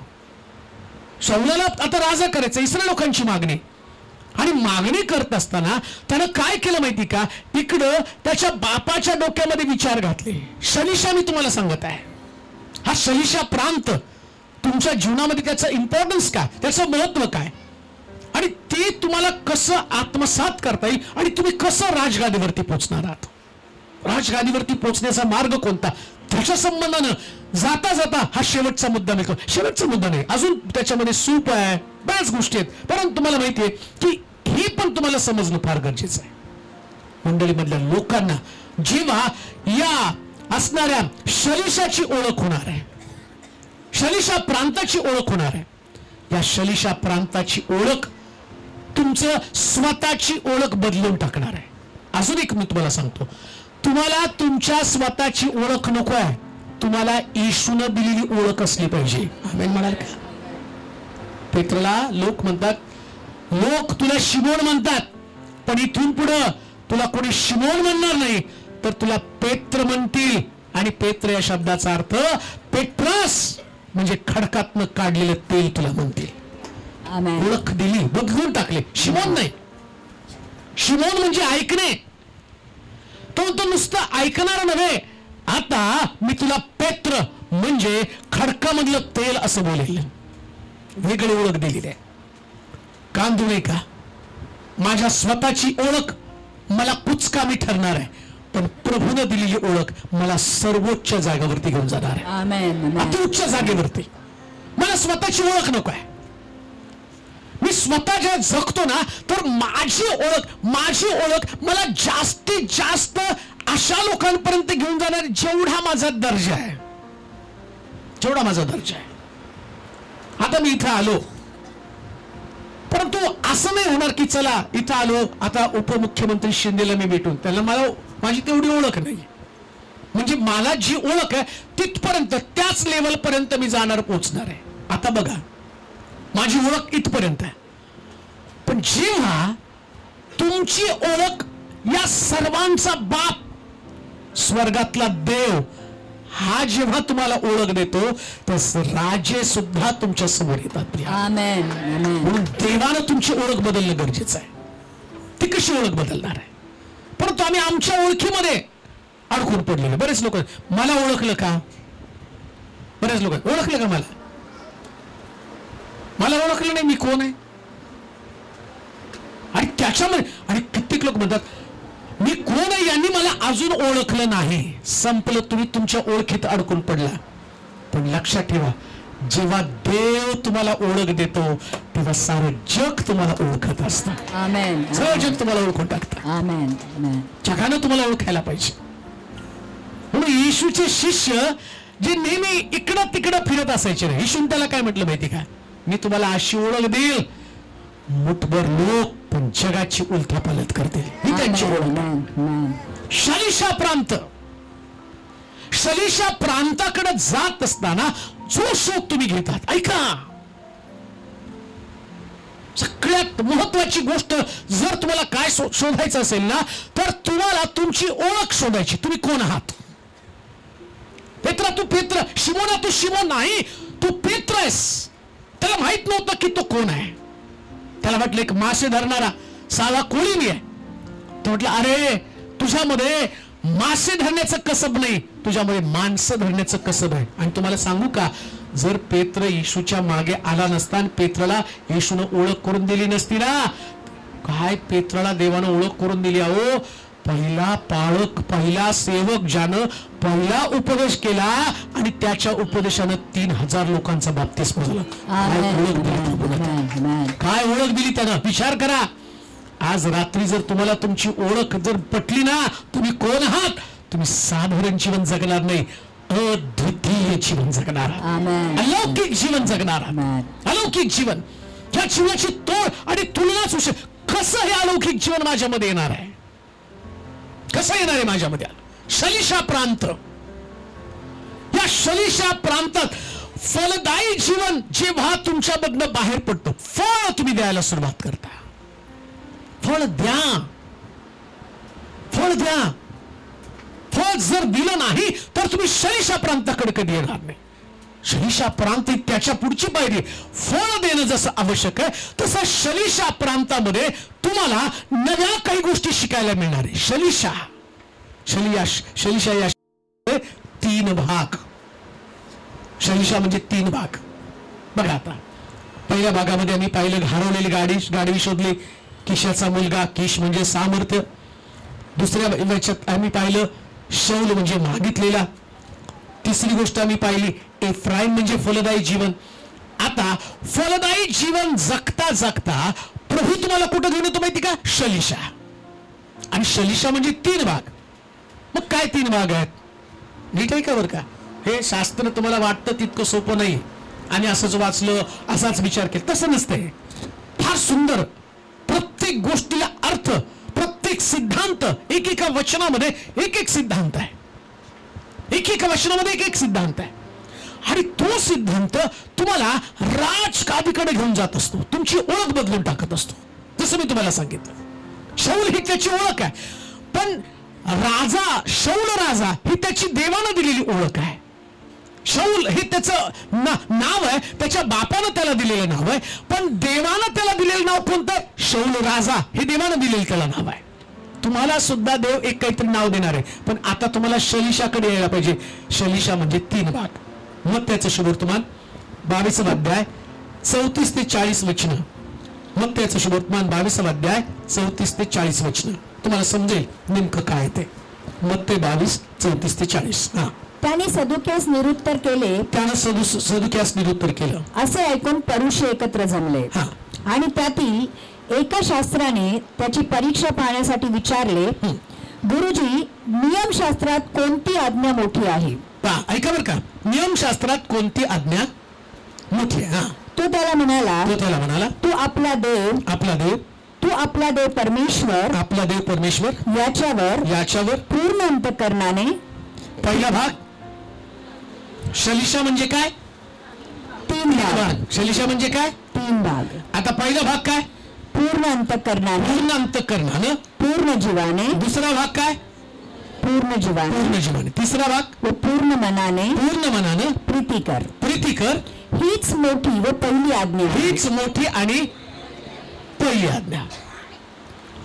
हिच्यासारखी दुसरी ही आहे की तू आपल्या शेजाऱ्यावर स्वतःसारखी प्रीती कर. या दोन आज्ञांवर सर्व नियमशास्त्र व संदेष्टांचे ग्रंथ अवलंबून आहेत.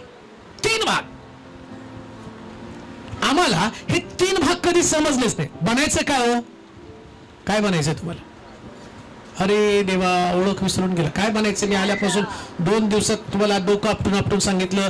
गाढव शोधायला गेला म्हणजे तुम्हाला बनायचंय काय? बनायचंय का नाही? तुमच्याकडे बघितलं तुम्हाला राजा नाही, राजाचा द्वारपाल सुद्धा बनवू का नाही प्रश्न पडतो. राजा, आता राजा बनायचंय तर जी स्टेप आहे ती शलिशा, आणि शलिशा म्हणजे 3 भाग. मग 3 भाग कोणते? पहिला भाग काय सांगितलं? वाचा बरं. तू आपला देव 34 वचन. ओके. त्याने सदुक्यास निरुत्तर केलं असे ऐकून परुषे एकत्र जमले आणि त्यातील एका शास्त्राने त्याची परीक्षा पाहण्याकरिता विचारले, गुरुजी नियमशास्त्रात कोणती आज्ञा मोठी आहे? धार्मिक लोकांच्या मधला सगळ्यात मोठा प्रॉब्लेम काय माहिती का? ते येशूला काय मोठं आम्ही सगळं नियमशास्त्र पाठ केलं ना. आमच्याकडे पण तसं सगळं बायबल. मी कोणी सांगतं हा बायबल मी 70 वेळा 250 वेळा बायबल वाचलं. किती वेळा? 250 वेळा बायबल वाचलं. आणि विचारतं मोठं काय? येशू म्हटलं सगळ्यात मोठी गोष्ट कोणती? तू आपला देव याचवर पूर्ण अंतःकरणानं पूर्ण जीवानं व पूर्ण मनानं प्रीती कर. शलिशा म्हणजे पूर्ण जीवानं, पूर्ण मनानं, पूर्ण अंतःकरणानं देवावरती प्रीती करणं. आता तुम्ही म्हणाल नेमकं कसं काय? आम्ही म्हणतो नाही माझ्या मनात प्रीती होती म्हणून तर आम्ही आलो नाही एवढ्याला.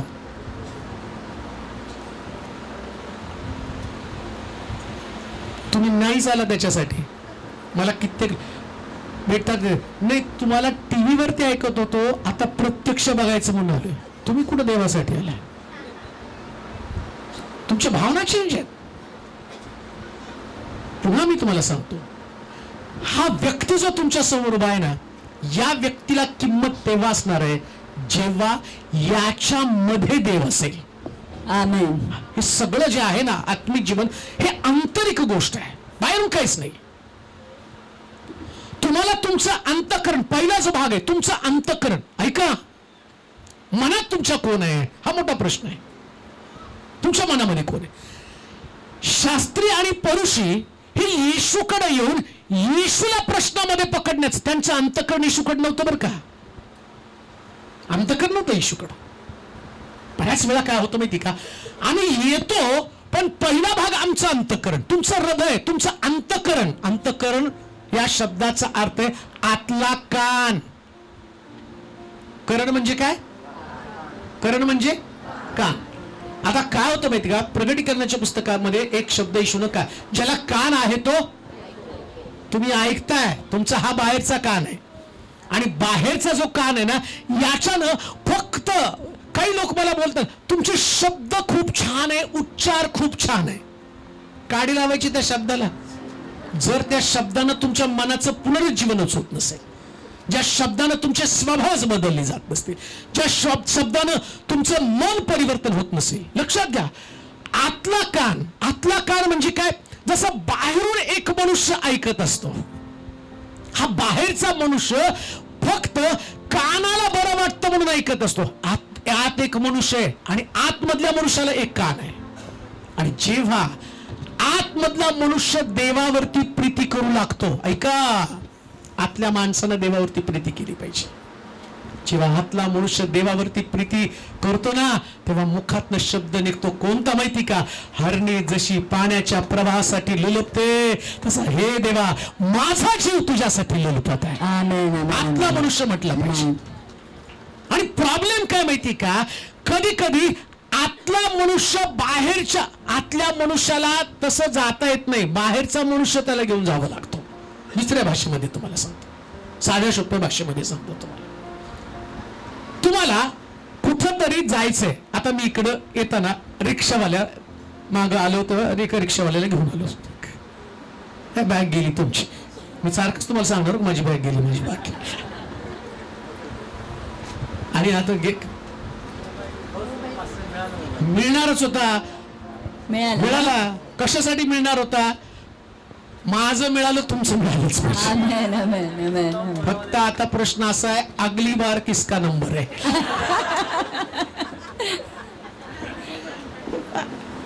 आता मला इकडे यायचं, आतल्या मनुष्या संबंधाने बोलत आहे. आतला मनुष्य तुम्हाला समजायला पाहिजे. आता पास्टर तेलोरेला या ठिकाणामध्ये यायचं, फार इच्छा आहे यायचं, पण रिक्षावाला न्यायला तयार नाही. हो, रिक्षावाला न्यायला तयार नाही. म्हणजे आतल्या माणसाला खूप वाटतं चर्च मध्ये यायला तयार आहे. आता तेलोरेच्या आतमध्ये एक मनुष्य आहे, पण तेलोरेच न्यायला तयार नाही ना. प्रॉब्लेम आहे. आतला मनुष्य, देह अशक्त आहे, आत्मा सुख आहे. आतमध्ये कोण आहे? आत्मा. बाहेर कोण आहे? देह आहे. काय होतं माहिती का? आत्मा सांगतो फोर्सनं, चल चर्चला, चल वर, कर प्रार्थना. आता इथं प्रभू काय सांगतो माहिती का? सगळ्यात मोठी आज्ञा कोणती? आतून तुम्हाला प्रेरणा झाली पाहिजे, बुजगावून आणून बसवल्यासारखं नको आहे. काय होतं माहिती का? आतमधला मनुष्य तयार नसतो. आता तुम्हाला कळलं बरं का शलिशामध्ये कोण आहे, कोण राजा होणार आहे. बरेच लोक येतात चर्चला, यायचं म्हणून येतात, पण फॅन बघून झोपायला बरोबर तिथे फॅन खाली बसायचं. तेलोरे आणा, दिनाकरण आणा, नाहीतर अजून कोणी पण आणा, आम्ही टस म्हणता मस झालो तुला बरं का. म्हणजे अंदर का मनुष्य सोया हुआ है, त्याच्यापर्यंत वचन पोचलेलंच नाही. पण कधी कधी काही लोक वचनानं एवढे एक्साइट झाले असतात, आतला मनुष्य नुसता उड्या मारत असतो. आतला मनुष्य उड्या मारत असतो, कसा उड्या मारत असतो, तो एक्साइटेड झालेला असतो. एक्साइटमेंट असते. आतला मनुष्य सांगतो, तो धावत आणि पळत असतो. तो अरे काल 2 दिवसामध्ये जे ऐकलं, मला कळलं शौल काय आहे, मला कळलं की आणि गाढवा शोधणं काय, मला कळलं कीश काय आहे, मला कळलं आणि एफ्राईम काय आहे. आतला मनुष्य म्हणतो, आता मला कळलं पाहिजे शलिशा काय. हो, तो आतला कान, आपलं अंतःकरण. लक्षात ठेवा, देवावरती प्रेम करताना आतल्या मनुष्यातला जो कान आहे तो जागा झाला पाहिजे. अंतःकरण, हे तुमचं अंतःकरण, त्याच्यामध्ये सतत बबल्स निघाले पाहिजे. बबल्स म्हणजे बुडबुड्या. हा, तुम्हाला शास्त्रात सांगतो, इकडचं तिकडचं नाही सांगणार. आतला मनुष्य आणि बाहेरचा मनुष्य. मला आता खरं तर हा सुद्धा वेगळा स्टडी आहे, मग आता फाटे फोडत लांबपर्यंत जाईल. पण मला 3 भाग तर तुम्हाला सांगणं गरजेचं आहे. 3 भाग. आतला मनुष्य, प्रभू येशू ख्रिस्त पुनरुत्थित झाल्यावरती आम्ही पाहतो 2 शिष्य यरुशलेम सोडून अम्माऊसच्या वाटेकडे निघाले होते. आणि अम्माऊसच्या वाटेकडे जाता जाता त्यांच्या कानावरती वार्ता पडली होती, येशू ख्रिस्त पुनरुत्थित झाला. ऐका, आतल्या मनुष्यासंबंधाने मी तुम्हाला सांगत आहे. आतल्या मनुष्यासंबंध त्यांच्या कानावरती पडलं, येशू पुनरुत्थित झाला. पण चालले कुठं होते? अम्माऊसच्या वाटेवरती. ऐकलं काय? येशू ख्रिस्त निघाले कुठं? अम्माऊस म्हणजे पापनगरी. म्हणजे बाहेरच्या कानानं येशू ऐकला पुनरुत्थित झालाय, पण चाललेच कुठं? पाप करायला. आता बघा, येशू तिथं आला, त्यानं शास्त्र उघडलं आणि यशाचं पुस्तक, त्याचं मरण, त्याचं पुनरुत्थान त्यांना समजावून सांगितलं. त्यास ते काय म्हणतात माहिती का? येशूने शेवटी त्या अमावस्या वेशीच्या बाहेर त्यानं ती भाकर मोडली आणि त्यांनी ओळखलं येशू आहे. लगेच तो अंतर्धान पावला, तो ओळखल्याबरोबर गायब झाला. मग ते काय बोलले माहिती का? मी तुम्हाला बुडबुड्या समज. अरे, तो बोलत होता, त्या आतमध्ये उकळ्या, म्हणजे तुमचा आतला मनुष्य जागा आहे. ज्याला उकळ्याच फुटत नाही तो मेला हो आतला माणूस. उकळ्याच फुटत नाहीत ना, बुडबुड्या होत नाहीत. त्याची एकच तंद्री आहे, तो जसा आला तसाच गेला, काहीच नाही त्याच्यामध्ये. संदेश घुसलाच नाही, कळलं पण नाही बऱ्याच लोकांना. मला आठवतं की माझं तारण झालेलं एक ब्रदर माझ्या संगती असायचे. मग आमच्या तारणाच्या दिवसामध्ये, तुमच्या तारणाच्या दिवसातला नाही, आमच्या तारणाचे दिवस फार वेगळे होते, फार सुंदर होतं ते.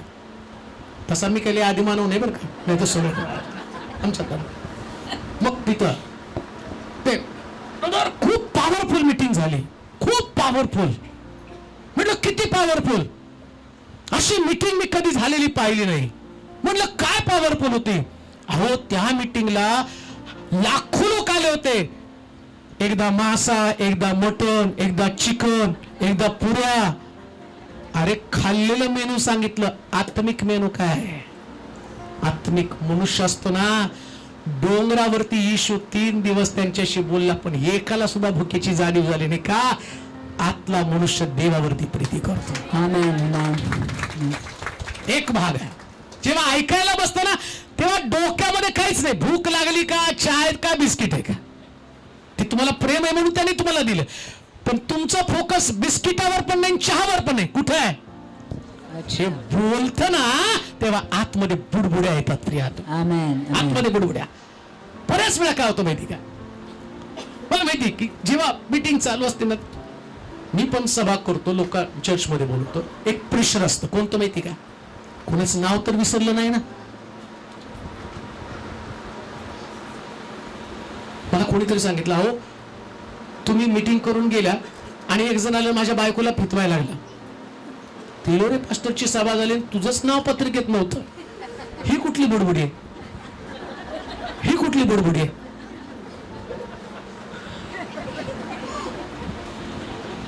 म्हणजे मग तुझं बोलायचं होतं, तुझं नाव टाकलं असतं, अख्ख्या पत्रिकेत तुझा फोटो टाकला असता. प्रश्न या व्यक्तीचा किंवा तुमचा नाही, प्रश्न आमच्या जीवनाचा आहे. प्रिया, आम्ही कोणावरती प्रेम करतो ते प्रेम आतून असलं पाहिजे. मी घटला जाऊ दे, माझा प्रभू उंच केला. मी घटला जाऊ दे, माझा रास होऊ दे, माझा रास होऊ दे. टाळ्या वाजवा, माझा रास होऊ दे. हे आत्मिक जीवन. राजा बनायचंय तर एवढ्या साध्या सुद्या गोष्टीमध्ये राजाचं नाव पडलं पाहिजे. सिस्टरचं नाव, ब्रदरचं नाव, याचं नाव, त्याचं, त्या नावासाठी धडपडू नका. लक्षात ठेवा, प्रभूनं तुमचं नाव घ्यावं याच्यासाठी धडपडलं पाहिजे. कोणी नाव देवानं बोलवलं पाहिजे. तुम्ही बघा, माझ्या चर्चमध्ये आल्यावरती प्रीचर आले, सगळे आले. मी एकदम कुठंतरी बाजूला कोपऱ्यात कुठंतरी, मीच नसतो तिथं, कारण मला माहितीये इथं मी पण नाही दिसलं पाहिजे, लोक पण नाही दिसले पाहिजे, पण इथून दिसावा तर माझा प्रभूच दिसला पाहिजे. फक्त माझा प्रभू. म्हणून लक्षात ठेवा, जेव्हा तुम्ही देवावरती प्रेम करू लागता त्यावेळेस तुमचं अंतःकरण यातनं फक्त फिलिंग्स बाहेर पडतात. कोणत्या? मी नव्हे तर माझा प्रभू, माझा प्रभू, माझा देव, माझा राजा, सगळं काही. म्हणून आम्ही पाहतो मरियेनं येशू ख्रिस्ताच्या पायावरती अलाबस्त्र कुपी फोडली. ऐका, अलाबस्त्र कुपी फोडली. तिच्या वासानं सगळं घर भरून गेलं. जिथं शिमोनानं घरामध्ये मेजवानी दिली होती, पण त्याच्या मेजवानीच्या वासानं घर भरलं नाही, पण मरियेनं फोडलेली अलाबस्त्र कुपी याच्यानं सगळं घर वासानं भरून गेलं. हे अंतःकरण आहे, हे अंतःकरण आहे. जेव्हा प्रभूकडे तुम्ही येता, तुमचं अंतःकरण फुटलेलं असू द्या, इतकं फुटलेलं असू द्या. येशू काय म्हटलं माहिती का? शिमोनानं त्याला घरामध्ये बोलवून सुद्धा त्यानं शिमोनाचं कौतुक केलं नाही, शिमोनातले दोष काढले. तो म्हटलं, अरे मी तुमच्याकडे आलो, ते लोक तिथे येशूला दोष देत आहे. अरे त्या बाईनं त्याच्या पायाला, मी व्यभिचारी बाई आहे, माहित नाही का येशूला तिने किती व्यभिचार केलेला आहे. त्यांची अंतःकरण घाण होती. हो, समोर येशू आहे, येशूला पण दोष दिला, त्या बाईला पण दोष दिला. हे एक अंतःकरण आहे, हे असलं अंतःकरण आहे. या अंतःकरणामध्ये सगळं वाईट निघतं, पण इकडं या अंतःकरणामध्ये येशूनं तिच्या संबंधानं आपलं अंतःकरण प्रगट केलं. तो काय म्हणतो माहिती का? हिने जे केलं ते माझ्या उत्तर कार्यासाठी केलं. आणि काय म्हटला? जिथं जिथं माझं नाव जाईल तिथं तिथं माझ्या नावाबरोबर हिचं नाव जोडलं जाईल. हे अंतःकरणातली आराधना, हे अंतःकरण. शलिशा म्हणजे अंतःकरण. प्रिया, अजून एक गोष्ट मला अंतःकरणासंबंधाने सांगतो. दावीदाला देवानं राजाचा अभिषेक केला. राजाचा अभिषेक केल्यावर शौलाच्या कानावरती बातमी गेली, माझ्या जागी दावीद राजा होणार आहे. आणि शौल दाविदाच्या माग बदला घेण्यासाठी फिरत आहे, मारण्यासाठी फिरत आहे. आणि जेव्हा एवढे प्रयत्न केल्यावर सुद्धा शौल दाविदाच्या हाती सापडत नाही, दावीद शौलाच्या हाती सापडत नाही, तेव्हा आता देवाला त्याला राजा बनवायचं. मी अंतःकरणा संबंधानं बोलत आहे. सगळ्यात मोठी शास्त्रामधली आज्ञा, एकच आज्ञा, 3 भाग. शलिशा म्हणजे 3 भाग, ज्याच्यावरती सगळं बायबल आधारित आहे. सगळं बायबल वाचलं तरी काही होणार नाही, पण बायबल मधली ही एक आज्ञा जर तुम्ही पाळाल तर अख्खं बायबल पाळल्यासारखं होणार आहे. प्रिया, लक्षात घ्या, या वचनानं तुमचं आत्मिक जीवनाची पातळी फार उंच होणार आहे. काय घडलं तिथं? हा शौल दाविदाच्या कचाट्यामध्ये सापडला. दोघं सुद्धा एका ठिकाणाच, एकाच गुहेमध्ये सापडले. आता इकडं दाविदाला शौलाचा बदला घेण्याची संधी मिळाली. दावीद जातो, त्याच्या जग्याचा काट कापतो आणि सांगतो, महाराज, देवानं तुम्हाला माझ्या हाती दिलं, पण मी तुमच्यावरती तलवार चालवली नाही का, तर मी तुमचा सेवक आहे, मी तुमचा दास आहे. लक्षात ठेवा, प्रभू येशू ख्रिस्ताने हे सांगितलं, हीच गोष्ट सांगितलं, तुम्ही एकमेकाचे दास बना, प्रीतीने एकमेकाचे गुलाम बना. आणि म्हणून मी पाहतो प्रभूनं दाविदाचं हे अंतःकरण पाहिलं, म्हणून त्याला राजगादीवरती बसवलं. हे हृदय जे आहे ना, तुमचं हृदय, या हृदयामध्ये तुम्हाला मारण्याची योजना शौलासारखी किती पण केली, पण तुम्ही मारू नका, तुम्ही अभिषेकाचा सन्मान करा. हे तुमचं हृदय तुम्हाला देवाकडून राजपदाची ऑफर करतं. पहिला भाग अंतःकरण. पहिला भाग कोणता? अंतःकरण. म्हणजे आज रात्री पहिले तुम्हाला काय करावं लागेल? अंतःकरण. काय लोणचं घालता त्याचं? काय करता अंतःकरण? म्हणजे काय करता?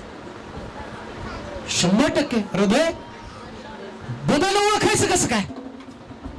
एक हृदय बदललं, अंतःकरण बदललं, ओळखायचं कसं काय? तुमच्या हृदयामध्ये कोणा संबंधानं द्वेष नाही, हे बदललेलं अंतःकरणाचं. आमेन. कोणा संबंधानं द्वेष नाही, कोणाबद्दल नाही. अजून एक गोष्ट तुम्हाला सांगतो, प्रत्येक व्यक्तीवरती अभिषेक आहे. प्रत्येक व्यक्तीवरती, प्रत्येकावरती. अभिषेकानं अभिषेकाचा द्वेष करू नये. शौलाची राजगादी का गेली? फक्त अंतःकरण, बर का, त्याचं अंतःकरण चांगलं नव्हतं म्हणून त्याची राजगादी गेली. त्याला दाविदाचा द्वेष केला. योसेपाच्या भावांना का त्या असणाऱ्या आशीर्वाद त्यांना मिळाले नाही? 11 पेंड्या तुझ्या पेंडीला नमन करेल. त्यांच्या अंतःकरणात योसेपाविषयी चांगल्या भावना नव्हत्या, म्हणून योसेपाला देवानं गादी दिली. आता बघा कसं सांगावं, मला तुला समजत नाही कशा पद्धतीने सांगावं. योसेपाला त्याच्या भावाने विकलं. योसेप उच्च पदावरती गेला, त्याची भावंड परत आली दुष्काळ पडल्यावरती. आणि दुष्काळ पडल्यावरती आल्यावर त्याची भावंड घाबरतात आणि काय म्हणतात माहिती का? अरे आम्ही तुझ्याशी वाईट व्यवहार केला, तुझ्याशी वाईट वागलो, आता तुला बदला घ्यायचा असेल तर बदला घे. तर म्हणतो, नाही, मी तुमच्यावरती हात चालवणार नाही, तुम्हाला गुलाम म्हणून ठेवणार नाही. बायबल सांगतं तो गळ्यात गळा घालून रडला आणि तो काय म्हणतो माहिती का? ही देवाची योजना होती. हे अंतःकरण असलं पाहिजे. प्रत्येक गोष्ट तुमच्या जीवनात जी घडती ती देवाची योजना. सिंहाच्या गुहेत पडलं तरी देवाची योजना, भट्टीत पडलं तरी देवाची योजना. मग तिथं राजाला दोष देऊ नका, भट्टीत टाकणाऱ्याला दोष देऊ नका. म्हणायचं देवाची योजना आहे. देवाच्या योजनेमध्ये जर मला खड्ड्यात पडायचं तर देवाच्या योजनेत खड्ड्यातनं बाहेर काढण्याचं सुद्धा असणार आहे. मग माझं हृदय नीट मी ठेवलं पाहिजे. म्हणून पहिला भाग अंतःकरण. किती होतंय? हा, एक 10 मिनिटं घेतले जास्त तर चालतील? हो बस चालतील ना. तुम्हाला लांब लांब जायचंय ना? असू द्या, परत तेलोरे पास्टर येणार नाही. एकदाच ऐकून जा, येणार नाही म्हणजे आता पुढच्या वर्षी येईल ना. आता कुठं मध्ये नाही येणार. आणि ते आत्ताच दम द्यायला ना, कशाला येत नाही. तो त्याला म्हणाला, प्रेम, तो त्याला म्हणाला, तू आपला देव परमेश्वर याच्यावर पूर्ण अंतःकरणाने, पूर्ण म्हणजे या हृदयामध्ये दुसरे तिसरे कप्पे पूर्ण म्हणजे कळतं का? म्हणजे काय? ऐका, नाही एकदम तुमचं करेक्ट आहे, पण आमच्या हृदयाला अनेक कप्पे येतो. हम दिल दे चुके सनम.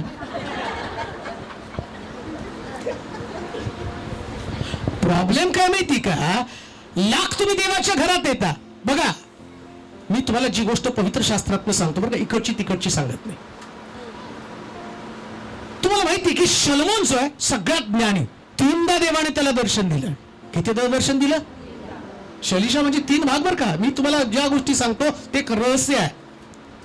3दा देवानं शलोमोनाला दर्शन दिलं आणि शलोमोनाला दर्शन दिल्यावर शलोमोनानं देव पाहिला, देवाचं गौरव पाहिलं, देवाकडनं आशीर्वाद मिळवले, ज्ञान पाहिलं, सगळं पाहिलं. आता शलोमोनाचं पतन कशामुळे झालं? त्यानं 700 उपपत्न्या विधर्मी केल्या.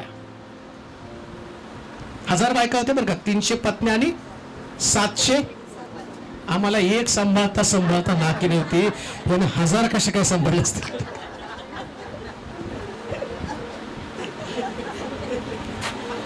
हजार. आता बघा त्यांनी कप्पे किती तयार केले, किती कप्पे तयार केले. आणि शास्त्रात काय सांगितलं, पण यांनी याच्या हृदयात किती बायका ठेवल्या? 1000. आणि काय झालं माहिती का, 3दा दर्शन दिलेला शलोमोन शेवटी मूर्ती पूजा करू लागला. राजपद गेलो. मी राजा संबंधाने बोलत आहे. तुम्हाला राजावरती तुमचं पहिलं प्रेम काय असलं पाहिजे? देवराजा. देवराजा तुमच्या हृदयामध्ये ती गोष्ट असली पाहिजे. जेव्हा तुम्ही राजा असता, नीट आहे का, जेव्हा तुम्ही राजा असताना राजासमोर अनेक प्रकारची चॅलेंज असतात, अनेक प्रकारची चॅलेंज. आम्ही पाहतो दाविदाच्या विरोधामध्ये त्याच्या मुलानं बंड केलं राजा असताना. का राजाच्या विरुद्ध राजानं बंड केलं? देवानं निवडलेला राजा. का बंड केलं? त्याचं कारण मी तुम्हाला सांगतो. देवानं त्याला आज्ञा दिली होती, राजा म्हणून राहताना प्रतिवर्षी वर्षाच्या सुरुवातीला युद्धाला जायचंय. दावीद त्या वर्षी युद्धाला गेला नाही. त्याच्या मनामध्ये कुठली भावना आली? शास्त्रात मी तुम्हाला सांगतो, त्याला माहिती होतं युद्धाला मी पाठवलं आणि युद्धामध्ये गेलेला एक सैनिक नुकताच लग्न करून आलेला आणि त्याची बायको खूप सुंदर आहे. त्याची बायको खूप सुंदर आहे. आणि काय झालं माहिती का, युद्धाला न जाता त्यानं गच्चीवरती फिरायला लागला आणि नेमकी खिडकी उघडी राहिली आणि त्याचं लक्ष त्या बाईकडे गेलं आणि आम्ही पाहतो तो पापामध्ये अडकला गेला. म्हणून शास्त्र काय सांगतं, आपला देव याजवर पूर्ण संपूर्ण. धनावर प्रेम करू नका, व्यक्तीवरती प्रेम करू नका, स्थानावरती प्रेम करू नका. प्रेम करा ते फक्त देवावरती प्रिय. मग तुम्ही राजपदावरती जाणार. मग राजपदावरती कुठल्या जागेवरती प्रेम करू नका. धनावरती पण प्रेम करू नका. येशू ख्रिस्ताकडे एक तरुण आला नाही का, प्रभूजी स्वर्ग राज्य मला मिळावं म्हणून काय केलं पाहिजे? तोंडला जाऊन 10 आज्ञा पाळ. आता 10 आज्ञा पाळ म्हटल्यावर गपचूप निघून जायचं ना. आपण पाळल्या म्हटल्यावर निघून जायचं. किती मी बालपणापासून ते पाळत आलो. अजून काय केलं पाहिजे? तो म्हणतो सगळं आहे ना ते विक, गरीबाला विक आणि माझ्या मागे ये. आता काय झालं? मन सगळं धनात गेलं ना. 10 आज्ञा पाळणं सोपं आहे, धनावरचं प्रेम. इथं कप्पा, हृदयात काय? धन धन धन धन, पैसा पैसा पैसा पैसा पैसा पैसा. उठल्यापासून झोपेपर्यंत. लक्षात घ्या, मी पुन्हा तुम्हाला सांगतो, तुमच्या लेकरांना उच्च पदाच्या नोकऱ्या नाही मिळाल्या तरी चालेल, पण उच्च पदाचं पाचारण त्यांना मिळालंच पाहिजे. बायबल सांगतं, दाविदाची स्वतःची साक्ष आहे, त्यानं मला धुळीतनं काढून राजगादी दिलेली आहे. ही जागा तुम्हाला लक्षात येऊ द्या. काय करत आहात तुम्ही? कोणावरती तुमचं प्रेम? किंवा वेळ येते ना तेव्हा देव ही तुमच्या मनामधली पहिली गोष्ट असली पाहिजे. शलिशा म्हणजे 3 भाग. पूर्ण मनानं सगळं तुम्हाला समर्पित करायचंय. पुन्हा मी तुम्हाला सांगतो, तुमच्या पैशावर तुम्ही एवढं सुद्धा प्रेम करू नका. आमेन म्हणाल का? एवढं पण नाही करायचं बरं का. काय करायची गरज नाही. आणि जर लई पैशावरती प्रेम झालं ना, परत करू येईल. पैसा पैसा पैसा पैसा करून करून लोकांनी एवढं साठवलं. पैशावाल्या लोकांच्या कबरेजवळ कोण माणूस नव्हतं, अशी कुत्री टाकावं तशी त्यांची थडगे पडत होते. हे पैशावरचं प्रेम आहे. पण तुम्ही आणि मी सुरक्षित का राहिलो? आम्हाला पैशाने नाही, मला देवानं वाचलं. म्हणून पूर्ण अंतःकरणानं देवावरती प्रेम करा, पूर्ण अंतःकरणानं. लक्षात ठेवा.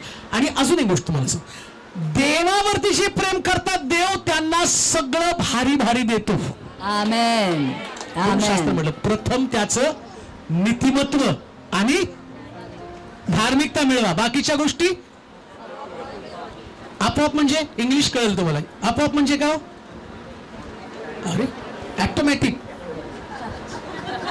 आपोआप म्हणजे काय? ऑटोमॅटिक. आम्ही तर आमच्याकडे ऑटोमॅटिक वॉशिंग मशीन आहे, ऑटोमॅटिक फ्रीज आहे, ऑटोमॅटिक टीव्ही आहे. आता फॅन सुद्धा ऑटोमॅटिक आला, टाळ्या वाजवलं की फॅन लागतो. गाडी पण आली. तुमच्याकडे जे ऑटोमॅटिक आहे त्याच्यापेक्षा माझ्याकडे जे ऑटोमॅटिक आहे, माझ्या ऑटोमॅटिक कडे जी गोष्ट आहे ती मला हवी ती मिळवून देते. आणि मला ऑटोमॅटिक मिळवायचं माध्यम काय माहिती का? धार्मिकता माझ्या अंतःकरणामध्ये साठवतो.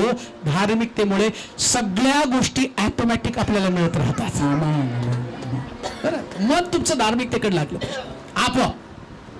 काही करण्याची गरज नसते, काय पाहिजे ते मिळतं. येता जाता प्रभू तुमच्या गरजा पूर्ण करत असतो, कांदू नाही का?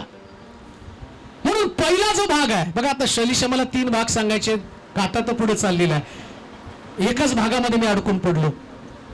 शैलीशा म्हणजे 3 भाग, आणि 3 भागातला एक भाग काय? अंतःकरण. आणि अंतःकरण नाही, नुसतं अंतःकरण आहे. काय? पूर्ण अंतःकरण. कसलं अंतःकरण? पूर्ण अंतःकरण. किंवा पूर्ण अंतःकरण तुमचं देवाकडे लागलं जातं ना, तेव्हा तुम्ही स्वतःवरती पण प्रेम करत नाही. ऐका, पौल काय म्हणतो माहिती का? मी माझ्या जीवाची किंमत एवढी सुद्धा करत नाही, एवढी पण करत नाही, एवढी पण माझ्या जीवाची मी किंमत करत नाही. एवढं प्रेम करायला लागला तर तो काय म्हटला माहिती का? मला ख्रिस्ताच्या प्रेमापासून कोण विभक्त करणार आहे? मरण, संकट, छळ, उपासमार, दंगे धोपे, बंदीशाळा, कोणी सुद्धा मला देवापासून तो. याला म्हटलं पूर्ण अंतःकरणाने प्रेम करणार. कधी कधी खरी व्यक्ती प्रार्थना करताना ती मूर्ती पाहते. तुम्ही आता नाही, आता मी नाही देव मंदिराकडे येणार, का देवाने मारलं? देव असता तर त्यानं या प्रकारची घटना माझ्या जीवनामध्ये घडवली नसती. प्रभूने अशा पद्धतीचं माझ्या जीवनामध्ये काम केलं नसतं, अशी भावना आम्ही त्या ठिकाणात व्यक्त करतो. पण देवापासून आम्ही दूर जातो. परंतु लक्षात ठेवा, जेव्हा तुम्ही देवावरती प्रेम करता, तुमच्या फिलिंग्स, तुमच्या भावना, तुमचे विचार सगळं काही बदललं जातं. म्हणून लक्षात ठेवा, शैलीशा म्हणजे 3 भाग. जेव्हा पहिला भाग तुम्ही देवावरती प्रेम करायला शिकाल सगळ्या अंतःकरणानं. पुन्हा मी तुम्हाला सांगतो, मोशे म्हणतो पापाचं क्षणिक सुख भोगण्यापेक्षा देवाच्या लोकांबरोबर दुःख भोगणं बरं. हे त्याचं पूर्ण मन आहे. राजवाड्यातलं वैभव होतं, राजवाड्यामध्ये बसून सुख उपभोगू शकला असता, पण त्यानं तसं केलं नाही. प्रियानो, तुमच्याकडे पण सुख वस्तू असतील, चांगल्या वस्तू असतील, सुख त्याच्यामध्ये शोधू नका. सुख देवाचं राज्य वाढवण्यामध्ये शोधा, आत्मे जिंकण्यामध्ये शोधा. आणि म्हणून जाता जाता मी तुम्हाला सांगेल, मला नाही आवडणार 2 भाग अर्धवट ठेवून जाण्यापेक्षा 1 भाग पूर्ण करून जाईल. 1 भाग म्हणजे पूर्ण अंतःकरण. पूर्ण अंतःकरण. लक्षात ठेवा, तुमच्या अंतःकरणामध्ये अशा कोणत्या गोष्टी की जी देवावरती तुम्हाला प्रेम करू देत नाही? कोणत्या गोष्टी आहेत? तुमचं करिअर, तुमची प्रिय व्यक्ती, तुमचं आजारपण. तुम्ही आजारपणामध्ये पण अडकून पडलेला आहात. कधी कधी आजारपण पण तुम्हाला देवावरती प्रेम करू देत नाही. तुम्हाला असं वाटतं की हे निरोगी शरीर, प्रभूनं त्याला आरोग्य द्यावं, आजारपण आजारपण आजारपण याच्यामध्ये एवढं घडून जाता.